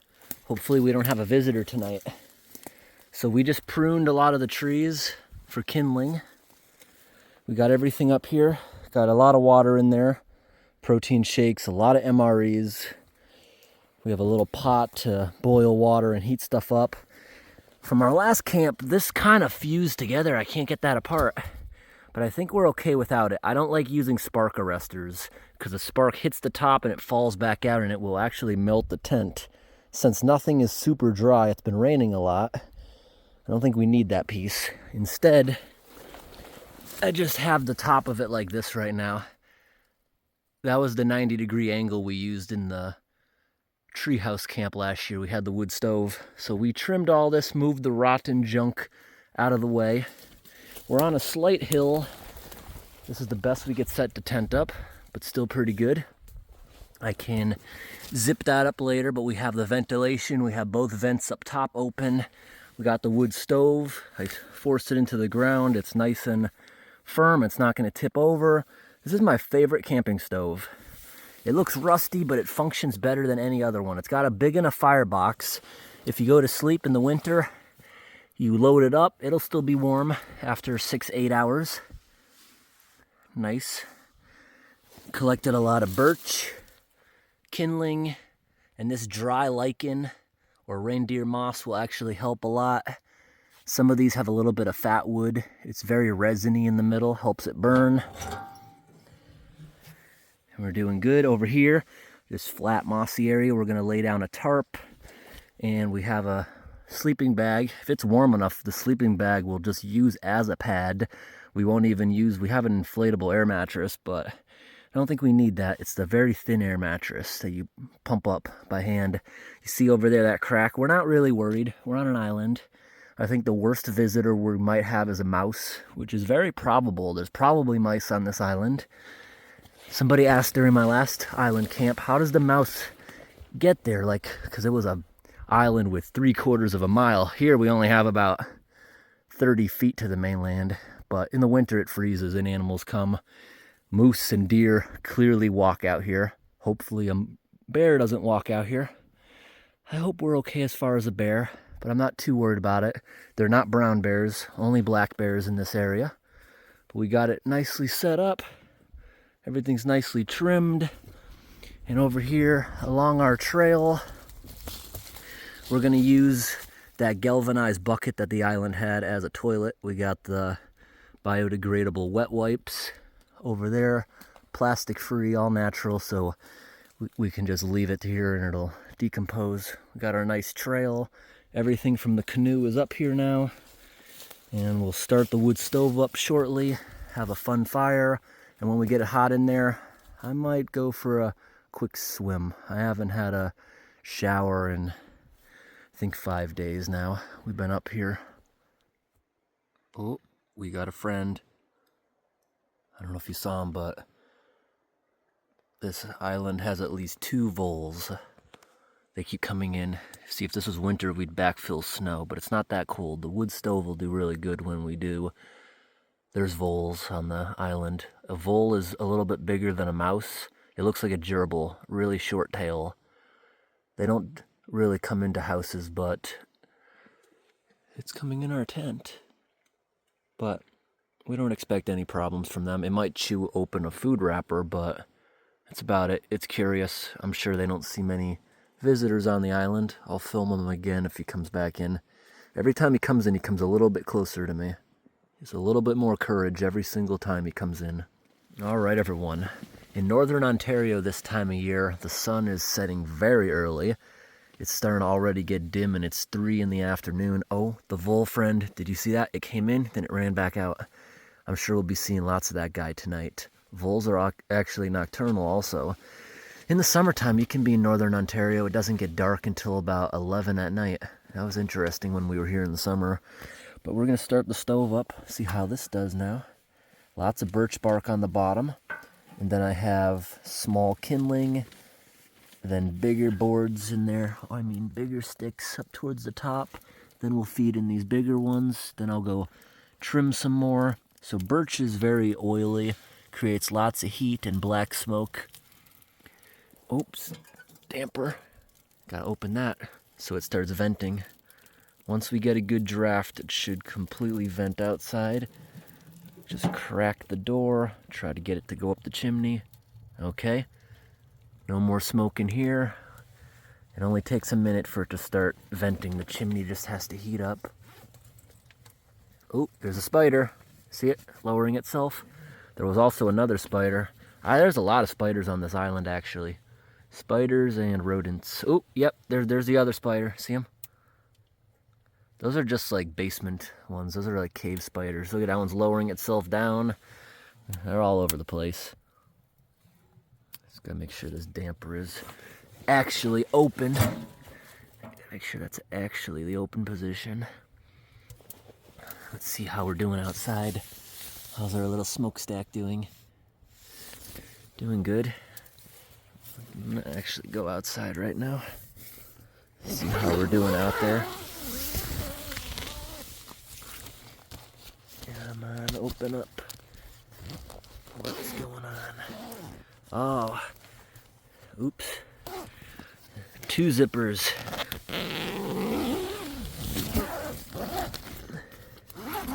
There we go. Outside. Puffing out some smoke.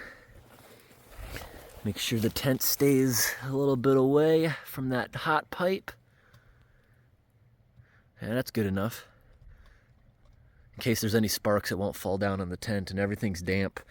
I'm actually getting damp on the moss in there. The moss is beautiful and soft, but we gotta put a tarp down before the bed. See how nice and lush that is? Really nice. Okay, so this thing's starting to go good. It'll get hot in here quite fast. Look at that. Start putting some larger stuff in there now to make some coals, then we don't have to touch it as often. Look at that weird piece. Must have been up against another tree. And I'll go outside and cut up a bunch more with the saw before nightfall. Now that'll keep it going really good for a while. Close it up, make sure it's getting enough air. And I'm gonna go grab some water from the lake so that we can start heating up some of the MREs, because these heaters, in my opinion, they do not work.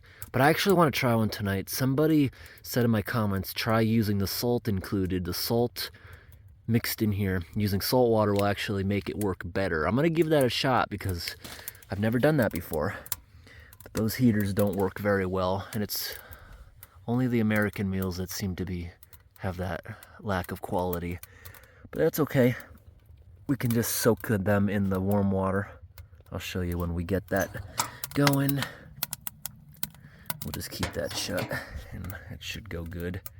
That'll get warm in here fast. Let me go shut the door. I'll show you what else I've been doing on the island too. What do you think, everyone, of our little clothesline? It actually works for drying sweaty socks. All right, coming outside. I like to look at the smoke. The chimney's working great. All the smoke's leaving the tent. Nice. Coming right out. Dissipating. Let me show you from a distance. Now we're gonna cut up a whole bunch of these logs and make a nice, good stack of firewood so we can go throughout the night. The stuff we had in there is already gone in like an hour because it was super dry. Super dry stuff actually burns too fast. So we need something better. And I also did a little more trimming over here. Made the island a little nicer too. So there's our tent. Nice trail here, going all the way down to the canoe. I also trimmed the trail here going to our toilet. And I moved the toilet very far away from camp so we can't smell it, because we might actually stay here 2 days. Toilet is way down here, and this also would have been a good spot for a tent. Look at this big clearing, but it is on the windy side of the island. This place right here also would have been easy to clear for a tent. This was easy for me to clear because, you hear that? Most of these thickets here are actually dead. I was able to just smash them out of the way. Very easy to make trails on the island. I'd say this island is maybe half an acre. maybe a little bigger. It's only got, I think, one birch tree, which is strange, but it was very beneficial for us. This might be good firewood too. Nice and dry. You see, you can peel this stuff off, but some people will jam their knife in there and peel the whole thing off. That will girdle the tree and kill it. Just peeling off little bits like that doesn't harm anything. Now, if the birch tree's already dead, the bark actually separates from the wood. Slash it with a knife, it peels off in giant sheets. Really, really good for starting a fire. There's a boat. There's someone out here. I can hear the motor. All right, everyone, we're stockpiling firewood for the night. We're trying to get things that aren't evergreen because the evergreen is light as a sponge and it's burning really quickly. This is lake water that we're gonna boil to heat up a lot of the MRE stuff in. So the beavers cut down a whole bunch of these trees and they only want the smaller branches. They just leave this on the ground, and this is nice, dry, and seasoned. Birch is a pretty good thing. We're not gonna split it. We'll use those as all-nighters. See, this is willow, but it's light as a sponge. I don't think this is gonna be really good at either. This is willow, the beaver's favorite. So let's try to get a big piece in the stove now. Let's try to shove this beaver chewed chunk in there. Is it gonna fit yet? Oh yes, it will, and we can put smaller stuff around it to help it burn. That should keep us warm all night. We want it to burn nice and slow because it's already too hot in here. All right, before it gets dark, we gotta go cut up more stuff. See, most of the trees here are evergreen except that one birch. The willow and a couple of birch, they're all on the coast. And the beavers, thankfully, have girdled a bunch of them, so they're standing high and dry, a lot of wood. Perfect. All right, everyone, we're on the edge now. At nighttime, a lot of clams come out, and you'll see little squiggles. At the end of the squiggle, there'll be a hole. If you dig there, you can get a clam to eat. That might be something we do later. Are any of these clams actually alive? I don't think so, because there's no trail. Yeah, they're empty. There'd be a trail, because if it was alive, it would have been moving around. Ooh, there's more chains. There's lots of chains on the island. Around here on the edge, there's a bunch of driftwood. I'm gonna see if any of it is dry. So the fisherman went up there. That's like a little cove. It's a dead end. He shut his boat off. Must have taken a few swings, and he's long gone. It'll be dark soon. I don't think I can. I know. See, I gotta come over here myself. We can't find waders that'll fit her because they're too high. We went to a few stores and none of them were comfortable. The only ones that actually fit are the super cheap ones, which seem to rip after a couple of days. These ones I have hiked probably, realistically, 50 miles, because I've done a few big hikes with these. Yeah, there's a bunch of dry driftwood here that I'm gonna cut up. And there's another chain I want to show you. These old antique chains. What's cool is the entire chain link isn't the same size. It's thick and it's actually narrow on the ends. I'll have to show you what I'm talking about. But this stuff here will probably burn a little better. Maybe it'll have some weight to it, this driftwood. I'll cut out some of these drier pieces. Oh, actually, I don't think I might not even have to cut some of it. Some of these pieces like this, look at the beaver cut it for me. If I cut that in half, I'll have two pieces. Oh, there's actually a bunch of pieces there the beaver cut. Really helping me out right there. See this? It's a little damp, but I think it'll actually work. I'll just cut that in half. There's another, that's birch. I'll cut that in half. I'll cut them at the campsite. I'm just gonna grab them. I'm gonna fold this and put it in my pocket. All right, I'm carrying these back. Some really nice sand. Lots more dry stuff up in here. Just gonna plow through these bushes. This is the spot at first that we maybe were gonna camp. The wind actually stopped. What I find interesting about these chains, see how they're thick on the sides and very thin here? It could, it clearly rusted. That's about to rust through. But it looks like when it was made, because they didn't all rust in the same fashion, I don't think. Or is it just super worn out on the ends from maybe it being used in the water years and years? I don't know. Did it wear down like that, or was it all even originally? It's pretty cool. Wash my hands off. I might take a plunge later when the stove is nice and warm in there. I might take a quick plunge, or at the very least wash my hair. This water's very clean, except for when you stir up the silt. I love seeing a raven. There's a raven up there in the sky. Such a smart bird. I love the raven. You know, ravens are so smart that they recognize human faces even years later. I love feeding them in the winter. They're always at my house every day in the winter when food is scarce. It used to be even me peeking out the window at them, they'd all fly away. But now you can actually throw them food. They learn to trust me. There's voles on this island. When we're making noise, you don't see them, but when we're sitting in the tent, they'll come in and visit us.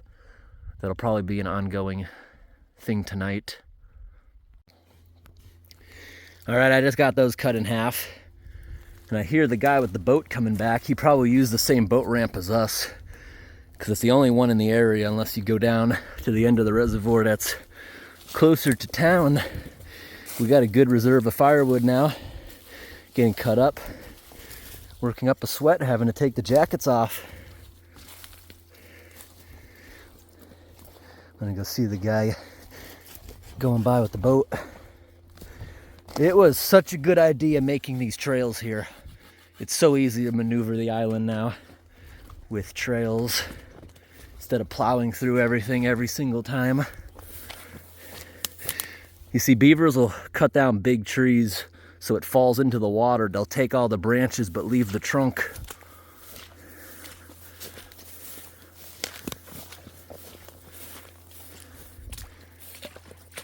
This is probably my favorite island. I like what it's got on it. It's really, really cool. You can hear that motor from far away. I see him. He's just a little dot down there. Way down there, that's another like marsh island, like that perfectly round one we went around earlier. Oh, here's the guy going back. Can't wait to try the motor on our canoe. Came with a trolling motor. Ours would be silent because it's electrical. Supposedly can go like over 7 hours. The guy said, the guy I bought the canoe off of said the one time he used it, he went 7 hours and the battery wasn't dead. That was just his day. So 7 hours, you can go a far, far distance. And if you have a couple deep cycles and maybe even I have a few 12-volt solar trickle chargers I put on like my vehicle if I'm not using it for a couple weeks in the winter time so it doesn't die. I could use that probably spending time out here. Honestly, it only takes a day or two to fully charge one of those things, so we might have an endless supply of power if we had like 2 car batteries. We're thinking about that.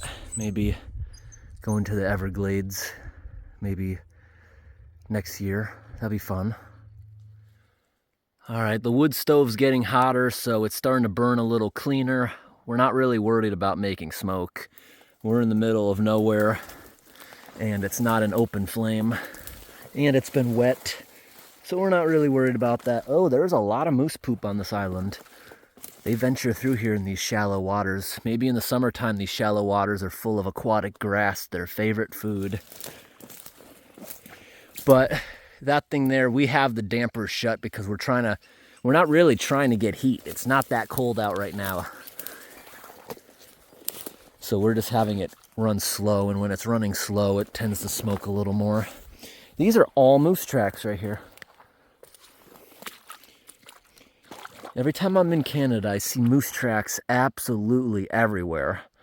No matter where you go in Canada, especially northern Canada, there's moose tracks absolutely everywhere. But yet, I rarely see them.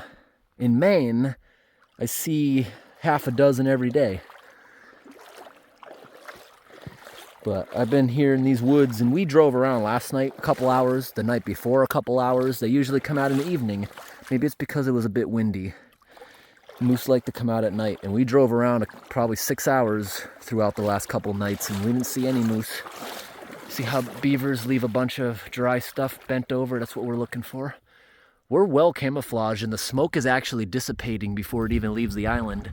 The treetops look, see, kind of bare. I think this area has invasive weevils, a little green beetle, because I observed that in northern Ontario 2 summers ago. In the summer when they're active, their season has already passed, so we wouldn't see that creature right now. I wonder in the morning if there'll be a thin layer of ice in this little cove. This morning we saw a lot of ice on the smaller ponds. Wonder if it'll get that cold again. Just walking the edges looking for anything good we could bring back.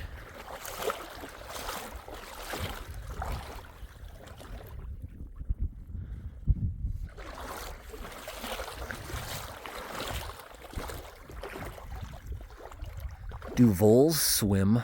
Do you think they come back and forth from the mainland? Or do you think they're permanently here until the winter when they can go across the ice?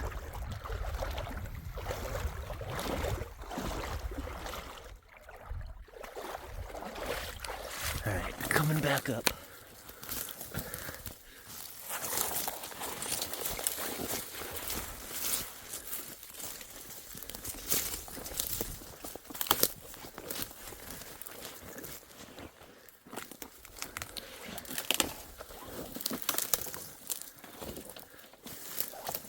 Sun will be down in about an hour. It's pitch dark now, this time of year around 5. The shortest day of the year is only 7 weeks away. So the beavers did help us with our fire tonight. We got a big one in there, got some smaller ones around there to hopefully cook it. A big one's super dry, so I think that'll singe pretty nice. You want lots of smaller ones for a lot of heat, and that bigger one will provide long-term heat. This is already hot enough to heat up food, but it's not boiling yet.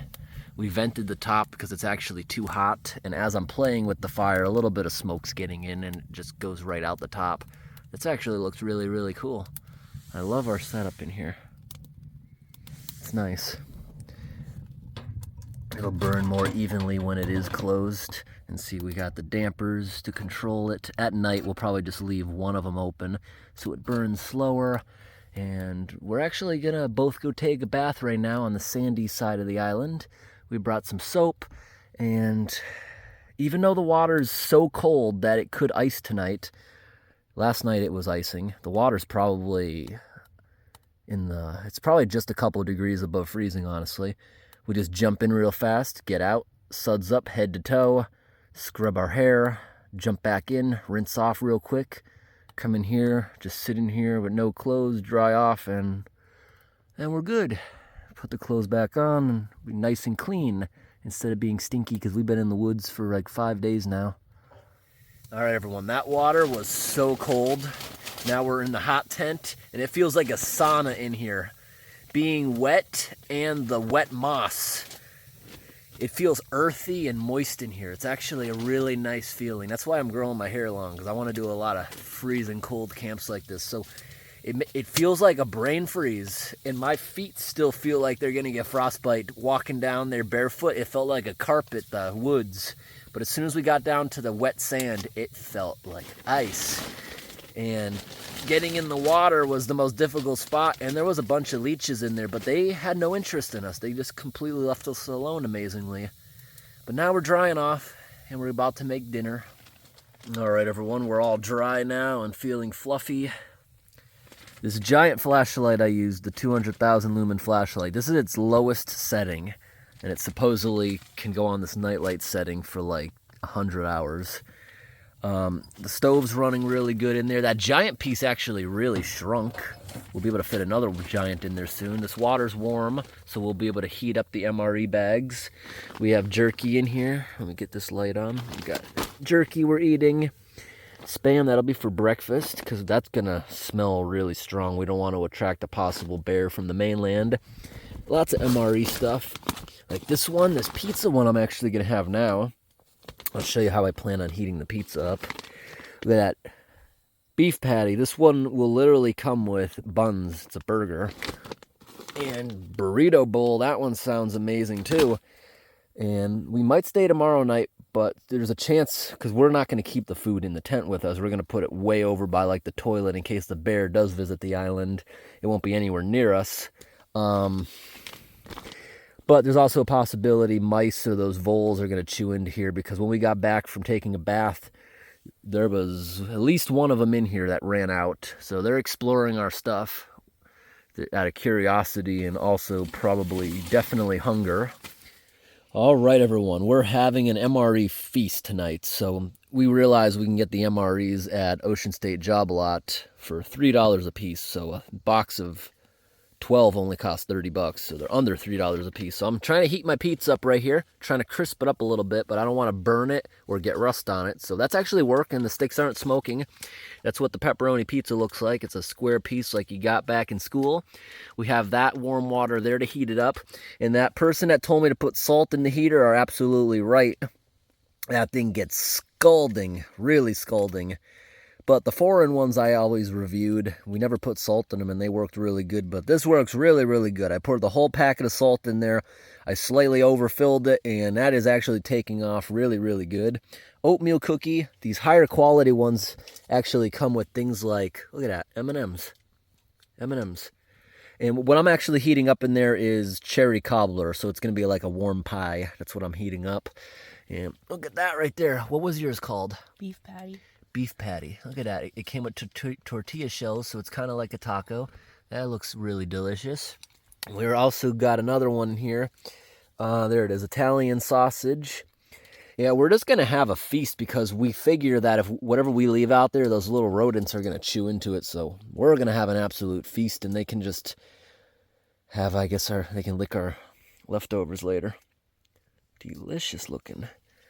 Got a nice feast going, and it's actually super duper warm in this tent. When outside tonight, it's going to get a little bit below freezing. It's nice, and this is like a carpet. We don't even need padding to sleep in here.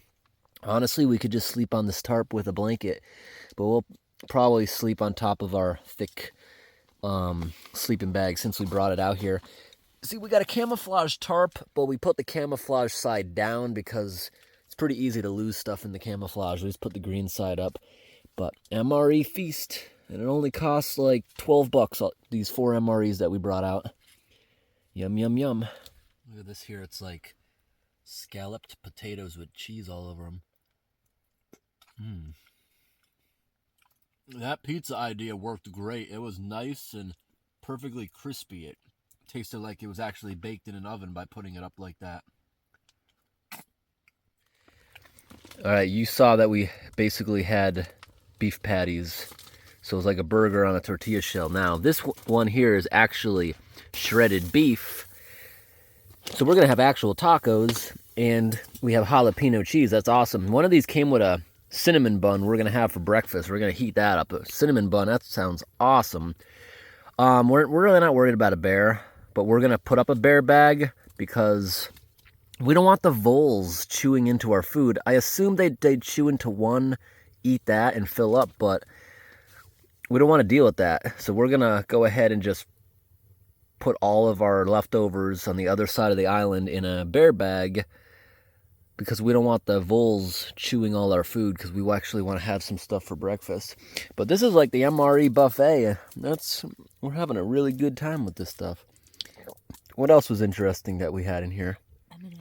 Yeah, there was only one piece of candy. One of them came with the cherry pie, and one came with a cookie. But they're really good. All right, everyone. I was actually wrong. These were not beef tacos, so this is actually chicken with rice, so they're going to be burritos.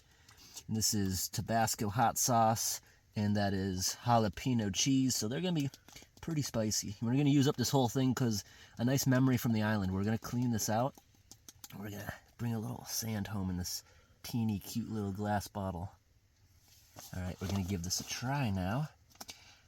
Nice and warm. Okay.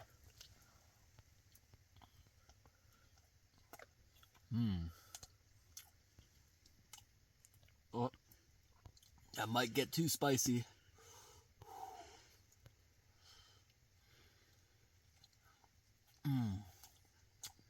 No, it's actually really good. This is what the Italian sausage one looks like, if you're wondering. It tastes just like a fresh Italian sausage. I was making Italian sausages when I was solo hot tent camping earlier in the year in New Hampshire. Can we bring the sleeping bag in? Yeah, we will in a minute. Okay. All right, everyone. So, came out looking around for the voles because they've been being very curious about our stuff. I want to go down to the water and see if any clams are like moving around because they're more nocturnal. We got more firewood there we can load into the tent. It's so still, not even the slightest breeze. I really want to go down to the water. I'm just going to go down barefoot. Look for clams. This trail was the best idea, making trails like this on the island. We just gotta be careful where the rusty metal is, being barefoot. I like this island a lot. This is probably my favorite island I've camped on. And I've camped on, this is the 4th island in the last couple months. And I don't think I've ever camped on an island before a couple months ago. Have I? We heard a giant splash earlier, but it was probably just a fish. We would be scared if we heard multiple splashes. It means something's coming to the island. Pretty clear water, just looking for clams. See lots of beetles. This is so cold walking in this mud. It'll get slightly below freezing tonight. I wouldn't be surprised if there's a thin layer of ice in the morning. Oh, there's some fish. But I'm looking for clams. Let's conserve. Now coming up here onto the moss feels so warm after being down there. I'm gonna walk around the island in the shallow water. I just gotta get around. All right, this is a super sandy area. Also gotta be careful of leeches. This is where we took a bath earlier. The nice sandy waters. Woo!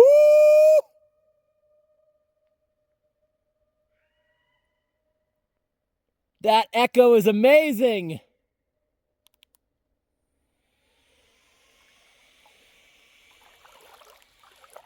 Oh! Oh, there was a big fish, just moved.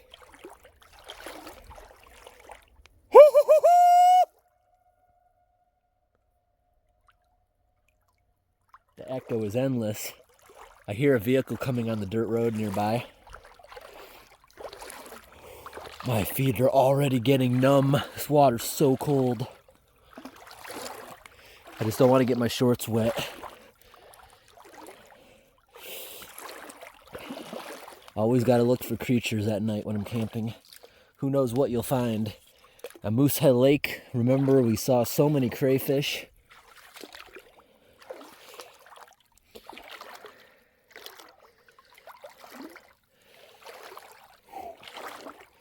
Can't wait to get back to the wood stove.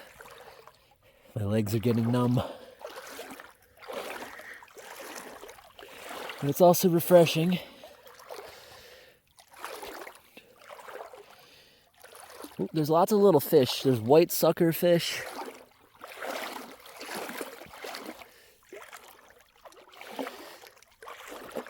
It's too cold to really go in the deep, deep water, but I could probably go across and be able to feel the bottom the whole way. Now here's where all the clamshells are. So I'm looking for one, I'm looking for a trail. They leave trails. Oh, these are all white suckerfish. These are tiny versions of the wild caught ones I have in my aquarium. They make great pets. Right out of the wild, they were friendly. Okay, there's another big shell. But I don't see any evidence of active ones. We found a huge ram's horn snail shell, it's dead, that we're gonna keep.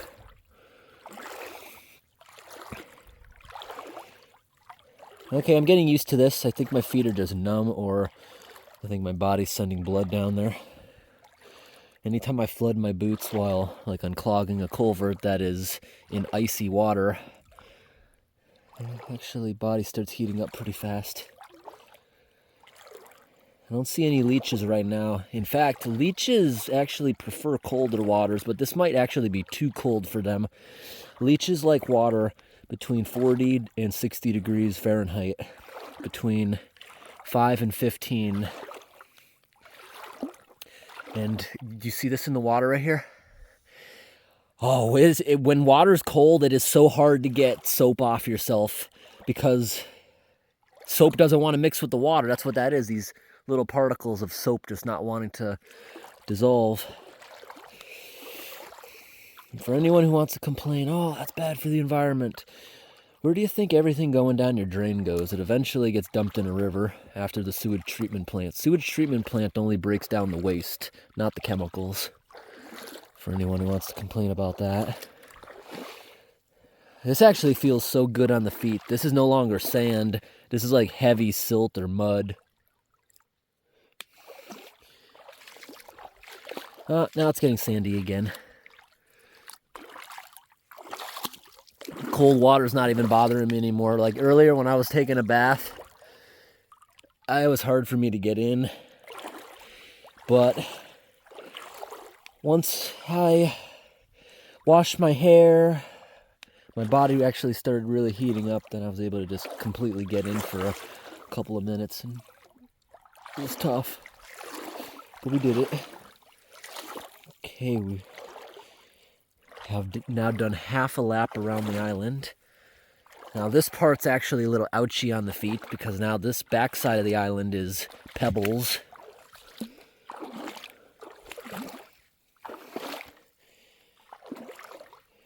I'm treading lightly because even though we're in the middle of nowhere, as you can clearly see, there is rusty metal and glass. So always tread lightly like a cat. Then again, my feet are numb, but I can still feel things. I can't believe in the rocky area here we're not seeing any creatures like crayfish. They usually like the pebbles, but I guess crayfish actually like bigger rocks that they can hide between and underneath. This isn't really ideal for them, but there's little teeny sucker fish everywhere. Let's see, anything in the deeper waters? Can we see any fish? There's got to be good fish if we saw the fishermen earlier. And I did see... Oh, wait. Oh, wait. That is not our soap. I thought that was our soap doing that. No. Oh, man. That is frazzle ice. That's literally the surface of the pond freezing. Yeah, it is. Look, because that's not our soap. Oh, wow. You saw when I was showing this place earlier. Oh, bigger sucker fish. Yeah, the lake is freezing. Wow, it froze halfway across already. Oh my gosh. Oh, wow. Whether we leave tomorrow or stay here 2 days, I'm going out in the canoe. I want to go through a thin layer of ice. I've always wanted to do that with a kayak. Wow, that's not our soap. That's not our soap. I would have probably noticed that earlier. No, it's freezing. I just took a still picture of that. Yeah, that's how cold the water is that I'm in right now. It's literally right at the freezing mark. I don't know if you saw it, but a couple big fish are curious. That's why in most places it's illegal to fish at night, because they all come up to your light. They're curious. All right, I gotta get out of the water now, back up to the tent. You see the tent up there? You can see her walking around in the tent. Hey, you should come down here. This is so cool. The lake is literally freezing before my eyes. The water is literally frozen. You should see this before the light dies. And tonight we actually have a full moon, but it's a little bit cloudy. I'm gonna get out of this before I actually get frostbite. But wow, I guess that proves it's cold out. I guess that proves it's cold. That is so cool. Hey, you should come down without your shoes and walk in this with me. It feels really good. Can you? Hun? All right. It feels good with no shoes. But I've been in here long enough that I want to get up onto the dry moss. And I want to get back to the fire in a minute. You gotta be careful you don't trip down here. You can get impaled by these beavers everywhere. You see what beavers do? They cut them down, and this type of tree, willow, it just keeps growing back. All right, I'm gonna show her the ice. I'm gonna light this up one more time. Here she comes.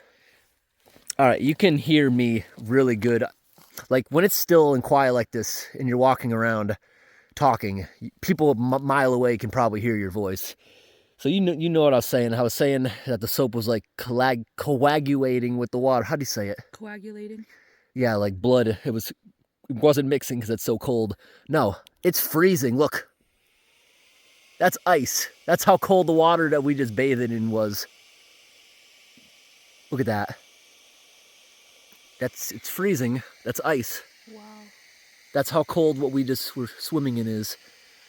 In the morning, the whole island's gonna be frozen solid around it. But it's gonna be thin. I think that's gonna be fun to go in the canoe and smash through that. But just like today, we saw ice on the ponds earlier. Give it a couple hours, it'll be melted. Because tomorrow again is gonna be like 45 degrees, 7 Celsius. It'll melt in the sun as soon as it comes out. But that is so cool. I'm gonna come back down here in like 2 hours and we're gonna see how much different it looks. So here's what it looks like now. We will see what it looks like then. So I got sidetracked with the ice, but I was beginning to tell you guys that, oh, that's a slug actually. I was beginning to tell you guys that leeches prefer water between 40 and 60, 5 and 15 Celsius. But this water's definitely below that. It's like under the surface there, probably like 1 Celsius or 33 Fahrenheit. Leeches don't like that. Leeches at this point are gonna go down into the mud and hibernate. So they probably had no interest in sucking our blood. It's so cold. But I'm glad to see this because this actually proves how cold it is. I think before my very eyes that ice is expanding. Yes, it is, because look right here. You ever see those awesome videos where somebody pulls a water bottle out of a vending machine and they tap the side of it and it freezes solid? Well, that can actually happen in nature. I've never been lucky enough to see it, but you can look up videos of that where the surface of a pond will suddenly just, you know, before your very eyes, the ice is just expanding. That's what I would love to see that. But I got to get off this extremely cold ground because my toes are actually turning a little purplish. So I'm gonna go warm back up and I'm gonna come back down here in a couple hours. Oh, moose poop, don't want to step in that. All right, carefully gonna plow my way back through because I don't want to walk back to the trail, so I'm gonna plow through this. Be very careful of the eyeballs and the moose poop that seems to be all over this island.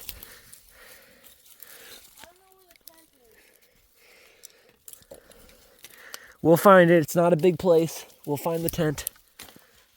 Ow, ow. Okay. This was worth it. This was worth the footage, but as soon as I get in front of that wood stove, it's gonna feel like, has anyone ever put a freezing cold foot or hand in hot water? Or you decide to take a bath or a shower after coming in from a cold day? That feeling, if you know it, you know it. If not, it's hard to explain. Well, the tent's at the highest part of the island, so walk up the hill. Where are you? Yeah, it's right in front of me, actually.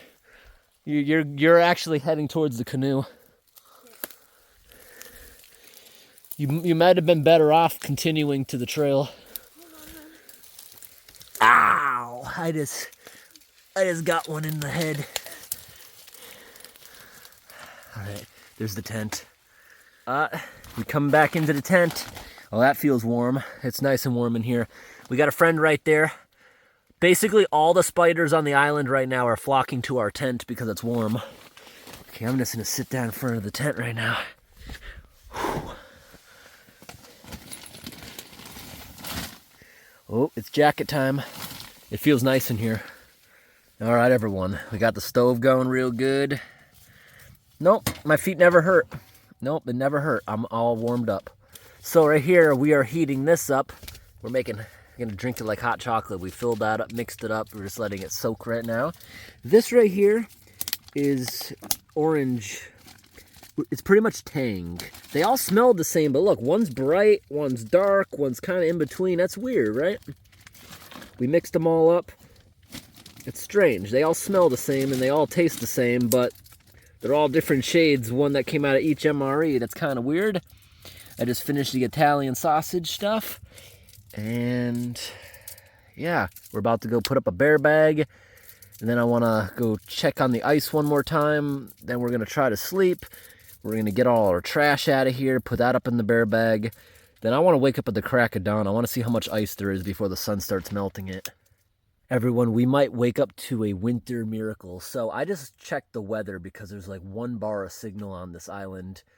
It says we're in Thunder Bay because that's the closest big town. I guess that's where the weather station is.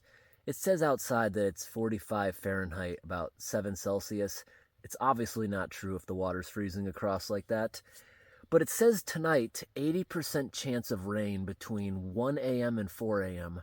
If it's below freezing, we're not going to get rain. We could wake up to a winter wonderland outside. I'm really hoping we get a couple inches of snow. That would be awesome scenery, but that means we got to get everything in here. We also got to get down to the water and flip the canoe over. And life jackets and stuff can just stay down there as long as they're under the canoe. Well, we got to go prepare for that. Good thing I got a bar to check the weather. The really dense beaver chewed sticks are burning really well. It's really hot in there. I didn't want stuff to spontaneously combust in the middle of the night, so I raked it down to just dirt because the twigs and moss under there were starting to get really hot. Take a look at this, everyone. It's a jumping spider on the flashlight. There's got to be at least 24 spiders in here that I know of. All different types. Cave spiders, wolf spiders. They're all flocking in here because it's the warmest spot on the island. I'm about to go outside and check on the ice. The sun's now been down for about 5 hours. It's almost 10 o'clock. We went out there at 6, just an hour after sundown. That's when the ice was forming. I want to see how much more ice there is. And around 1 o'clock, I think it's going to start snowing because it's below freezing.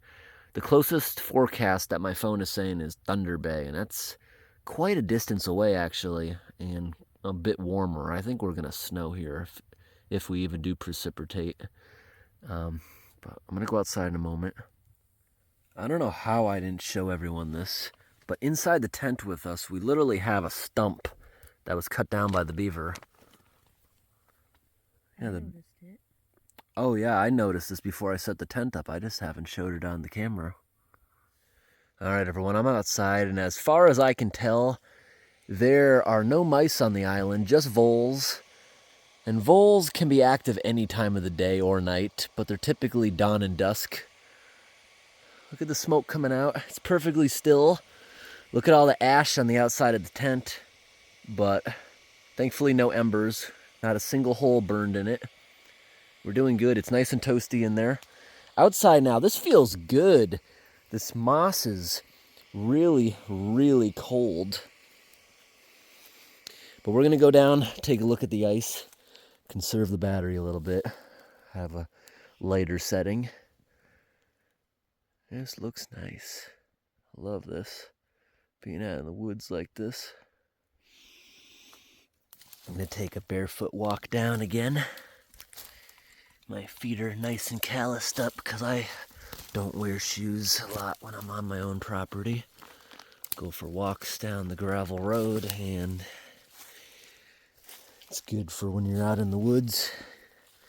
As far as my hands, they probably will never really callus up. I got a few calluses now from touching wood all day, but every time I work in the water, it softens up my hands and I have to blister up all over again. Okay, willow trees. That means we're down near the water, even though I don't see the water quite yet. Let's see if the ice has expanded at all.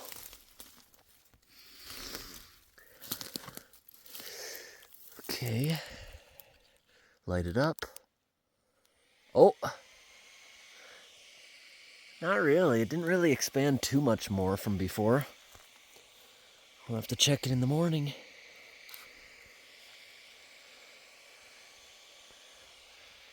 Here's the moon. It would be a full moon if it...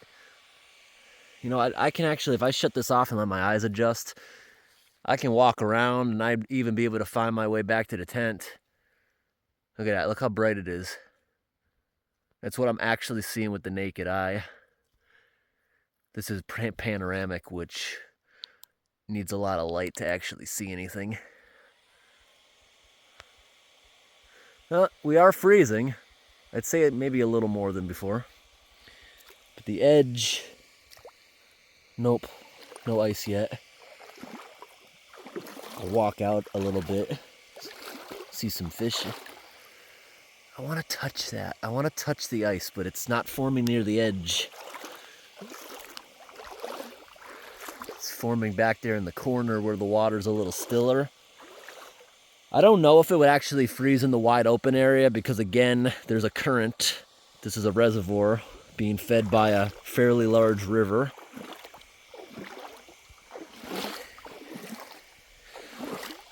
We'll take a little walk over on this side before I walk back up again.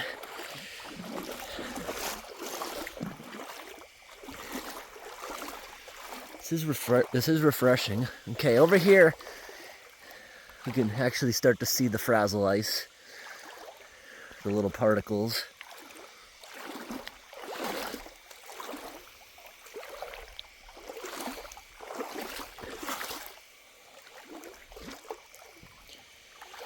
So many cute suckerfish. Look at them all. See them? Those are white suckerfish. It's what you'd call those guys.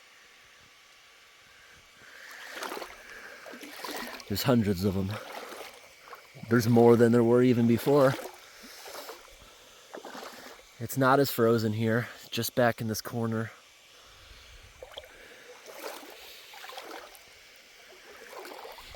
This cold, squishy mud really feels good.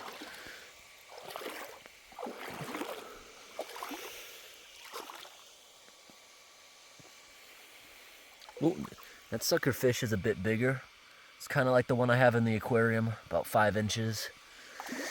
But the river I was actually catching those ones in, there was ones around that were almost 3 feet long. They do get quite big. Is that a snail?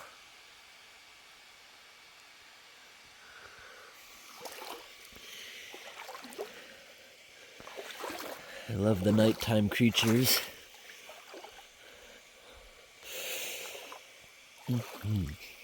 I can tolerate a lot of cold, especially when it's still. If there was the slightest breeze, I would need a jacket. I can be outside when it's negative 30 out, and if there's no wind, no breeze, it's perfectly still, I'm all right. But if it's windy, that wind chill is what the killer is. Okay, we're back over here near the nice sand. I'm gonna take a full lap around the island.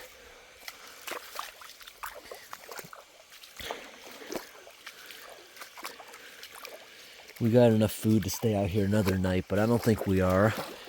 We're gonna pack up and we're gonna camp tomorrow night if we have time, or we'll sleep in the car, and the night after tomorrow night we'll camp on the coast of Lake Superior. There's actually a snowstorm in the forecast, in the extended forecast, it looks like, might come to the area. Next week, none of the high temperatures are even going to touch freezing. It's going to be really cold.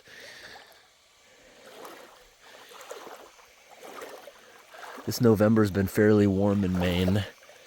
But coming up here, if you look at a map, this is like the bottom of northern Ontario. If you cut the top and bottom in half, the top of Lake Superior is like, I guess I would consider this northern Ontario. If you consider how low places like Toronto are and Niagara Falls are. Oh my gosh, that's a gigantic snail. This flashlight's burning hot. Wait, I gotta put it up over my shoulder so I don't drop it. Wow.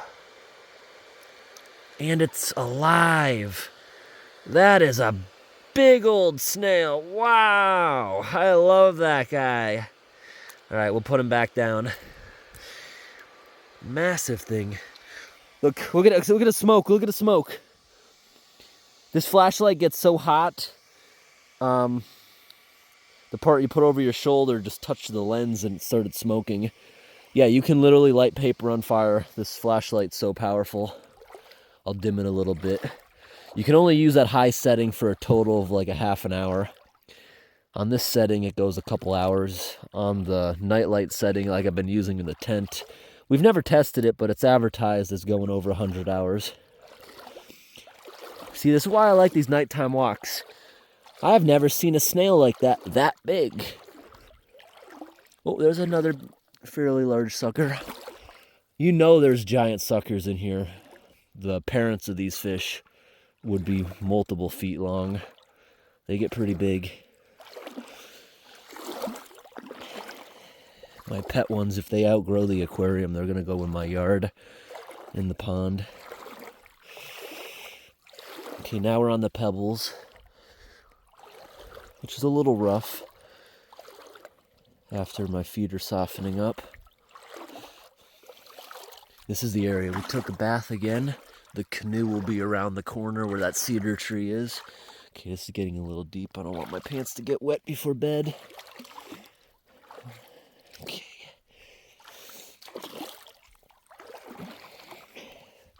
I think next summer we're going to start bringing fishing poles out to these places. I have another snail. I have a fish cleaning kit I got on the discount shelf for like 15 bucks. Originally was over 50. Really nice.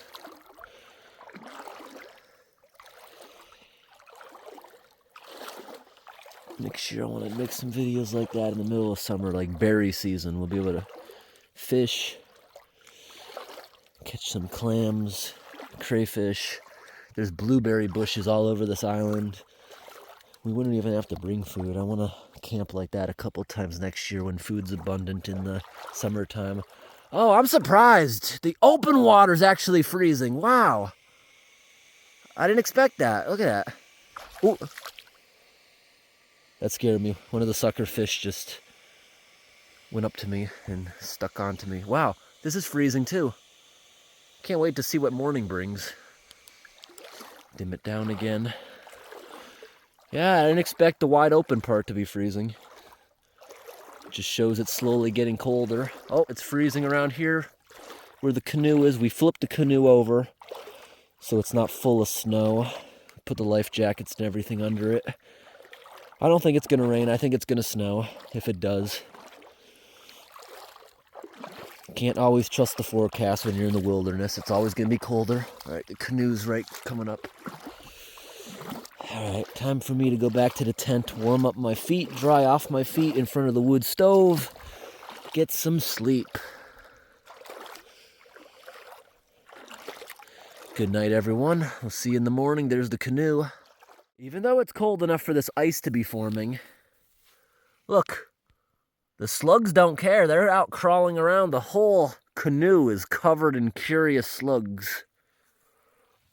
All right, everyone, we got the stove going really, really good. Just brushed up for the night. And look at this up on the ceiling. We got a caterpillar in here now. Everyone's coming in for the heat. Everyone's in here now. Well, I'm in bed. I was just sitting on my boots over here. That's what I was using. I just loaded that up really good, shut one of the dampers all the way, so it should run decently throughout the night. We're gonna see how long this flashlight actually lasts. I think I might just leave it on as a nightlight. All right, everyone, it is now 1 in the morning, and it's definitely snowing. You hear that? We'll see what it looks like in the morning. Not going out now. The firebox was almost completely empty. Good thing I got up now, just in time to rekindle it. Put a few smaller logs, a really big one. Hopefully that can bring us until I wake up next time. Just trying to combust some flames before I try to get some more sleep. Let me shut it so I'm not blowing more ash out of here. I'm gonna blow through there.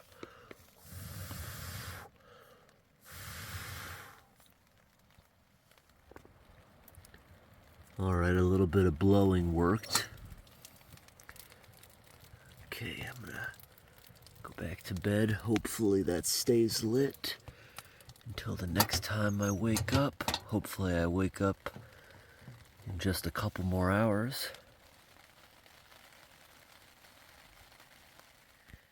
Alright, everyone, now it's 5 in the morning. This almost went out again, but we are fixing that now. Put some more big stuff in there. That'll take a couple of hours to burn. I don't know if we can put this other gigantic one in, but the wood is just about gone. It got super windy for a while. The tent barely moved, but we could hear it. Super windy from the south. I feel like that made it get warm outside because I looked out there. It actually did start raining. The snow stopped, but now I hear ice pellets. It's getting cold again. It's a weird night, but we are actually, if the dirt road out there was in good condition, we could probably drive to Lake Superior in 15 minutes. So it makes sense that there'd be high winds, large open area like that. All right, everyone, it's 5 in the morning. We have now run out of wood. This is hopefully gonna combust. We're gonna heat up some water, heat up the hot chocolate that's left, heat up the cinnamon buns. We gotta go grab the bear bag, and we're gonna make Spam. Once that's done, we're gonna use the pot for that. But we gotta go get some more firewood to be able to cook our food. And as soon as the sun comes up, probably around 8, it's 5. We have about almost 3 more hours. We already rolled the sleeping bag up. 3 more hours until the sun's fully up. And that's when we'll take everything down and head back. That slime, there was slugs all over underneath the big high boots. Now we gotta go out and start cutting some wood and find the bear bag. So, yeah, no snow. It was snowing, 100%, but then we got a warm breeze coming up from the south, and it melted everything. So I don't know what that means. The ice might be gone down on the water, I'm thinking. But that was sure cool to see it freezing before our eyes. I think next week this lake's gonna freeze solid indefinitely for the winter, based on the forecast. So we did this just in the nick of time. And look, the moon is on the whole other side of the island now.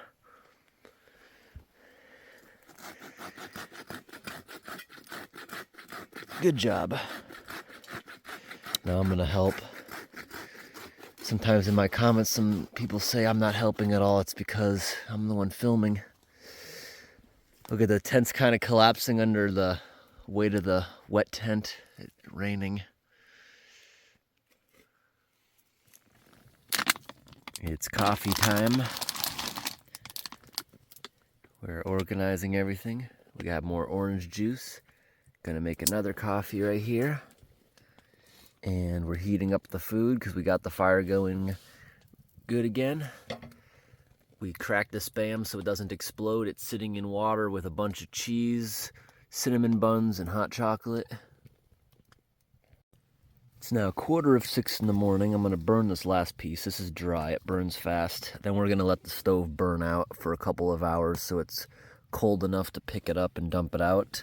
This is now too hot to even touch, but I love maple flavored Spam. You can just eat it right out of the can with a spoon. Really good breakfast. Now this is just cooling. About to open this up, a nice warm cinnamon bun. There's the fire. We burned everything except this one large log. I don't know why I thought the cinnamon bun was gonna be round like most. It smells really good though. I love maple Spam. It's as if it's already in syrup.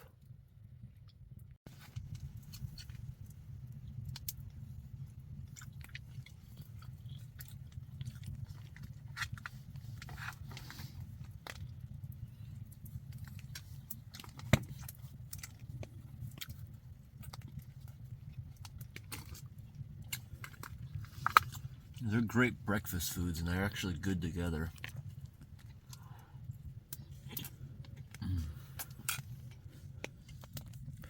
Okay, we got this thing going amazing right now, just like last night. So hot in there. Okay, we used up all our wood. We're not gonna throw that big chunk in there. This right here should completely burn itself out in the next 2 hours where I'm able to touch the stove, or at least pick it up by its legs, which don't get hot.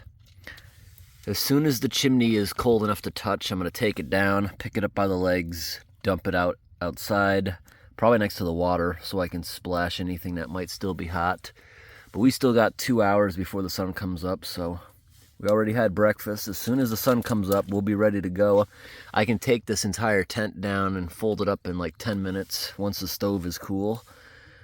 I think now that we had breakfast and coffee, we're gonna start loading up the boat. No more rain. We're gonna flip it back over, load it up. We'll probably head out of here before the sun actually starts rising, as soon as we can see. Probably. It doesn't really get light until 8 o'clock this time of year. All right, everyone, we're outside now. It's super quiet. The air is perfectly still, and it definitely got warmer than last night, so I'm assuming the ice is gone, unfortunately. But I want to show you the full moon before it hides behind the hills, because the sky got a bit clear. Wow, look at that, the full moon with all this hanging reindeer moss. It looks beautiful. Let me shut my light off.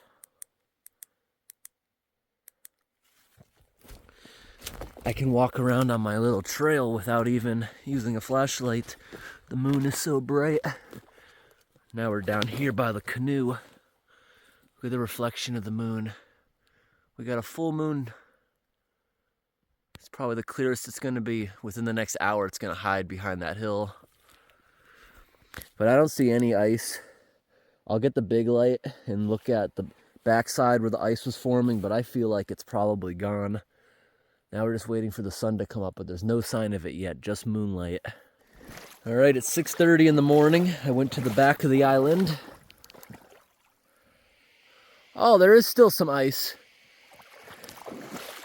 And steam. Ice and steam at the same time. That looks amazing.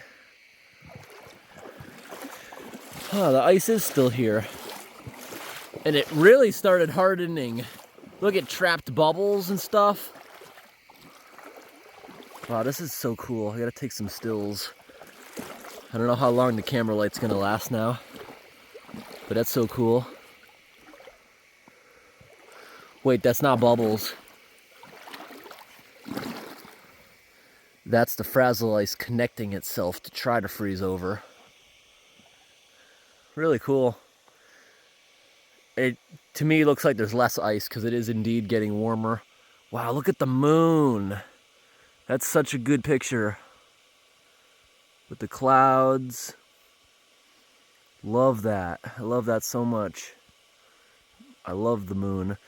We seem to camp all the time with full moons. It's not intentional. Still lots of sucker fish.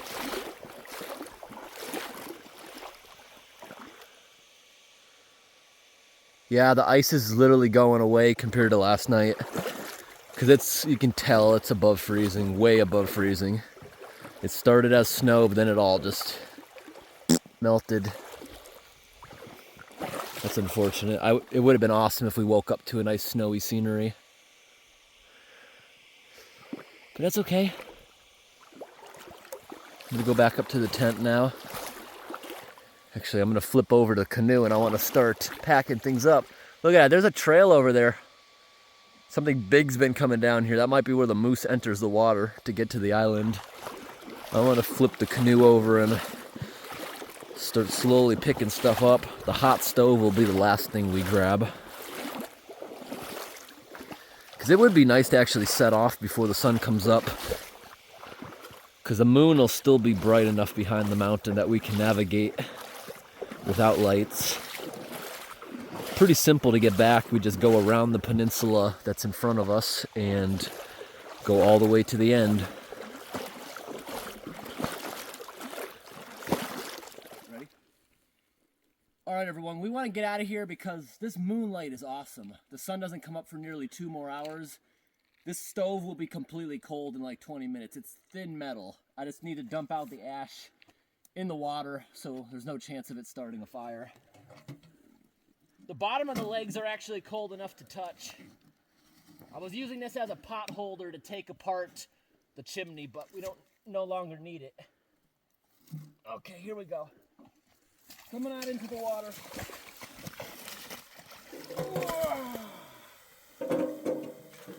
Whoa, all that soot.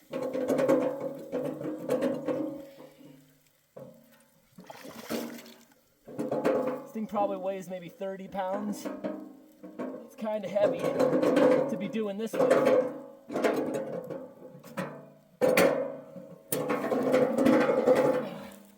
And this is why we carried garbage bags, because of the soot.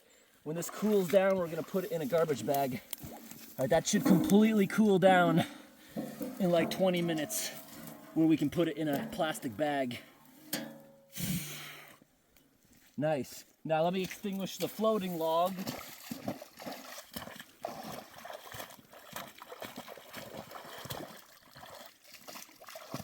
The carbon's actually good for the water. All right, the steam is bad for filming. That steam's literally coming off my fingers. It's hard to not have it. Look at the nice big dry spot where the tent was. The tent's very wet. We're gonna have to laundry it when we get back. But everything is cleaned up. We're gonna take off in like 5 minutes. And yeah, those guys, the little voles, are gonna be coming out soon. So we're gonna leave them some crackers and peanuts. All right, hopefully the voles like our peace offering of peanuts and broken crackers. We're leaving that there for them because they were nice and left us alone. The last piece of our evidence is this piece of aluminum from the fireplace that I fished out before we threw it in the water because I knew it wasn't completely dissolved.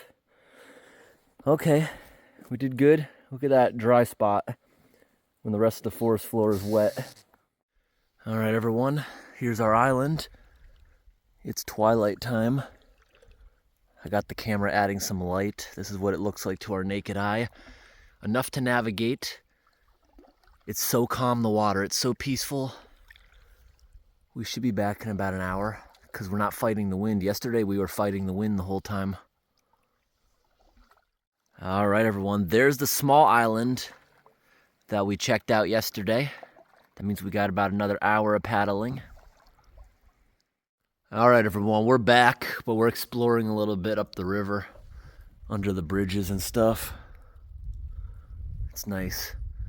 Look at that big landslide that happened. It's dripping. All right, everyone, we're back on land. Look at the trail we made of bubbles. We're loading up everything. Then I'm gonna pull the car onto flat land to load this. The car is really cool. We could barely open the doors. It's like covered in freezing rain. All right, everyone, we got the canoe nicely secured on the car. We just finished defrosting all the freezing rain that the mainland had last night. The sun is finally hitting those hills. It's much colder on the mainland. Thanks for watching, everyone, and have a great day. I just wanted to show this right here. They all look very similar to the lumber mills we have in Maine and New Hampshire. Look at that, there's the lumber mill at the end of this logging road. Coming out into town. We'll be in town in like 5 minutes. Gas up, and we got a over 20-hour ride back. But today we're only going to drive like 5 hours. Then we're going to camp on Lake Superior. Then we'll drive like 15 hours all the way back tomorrow.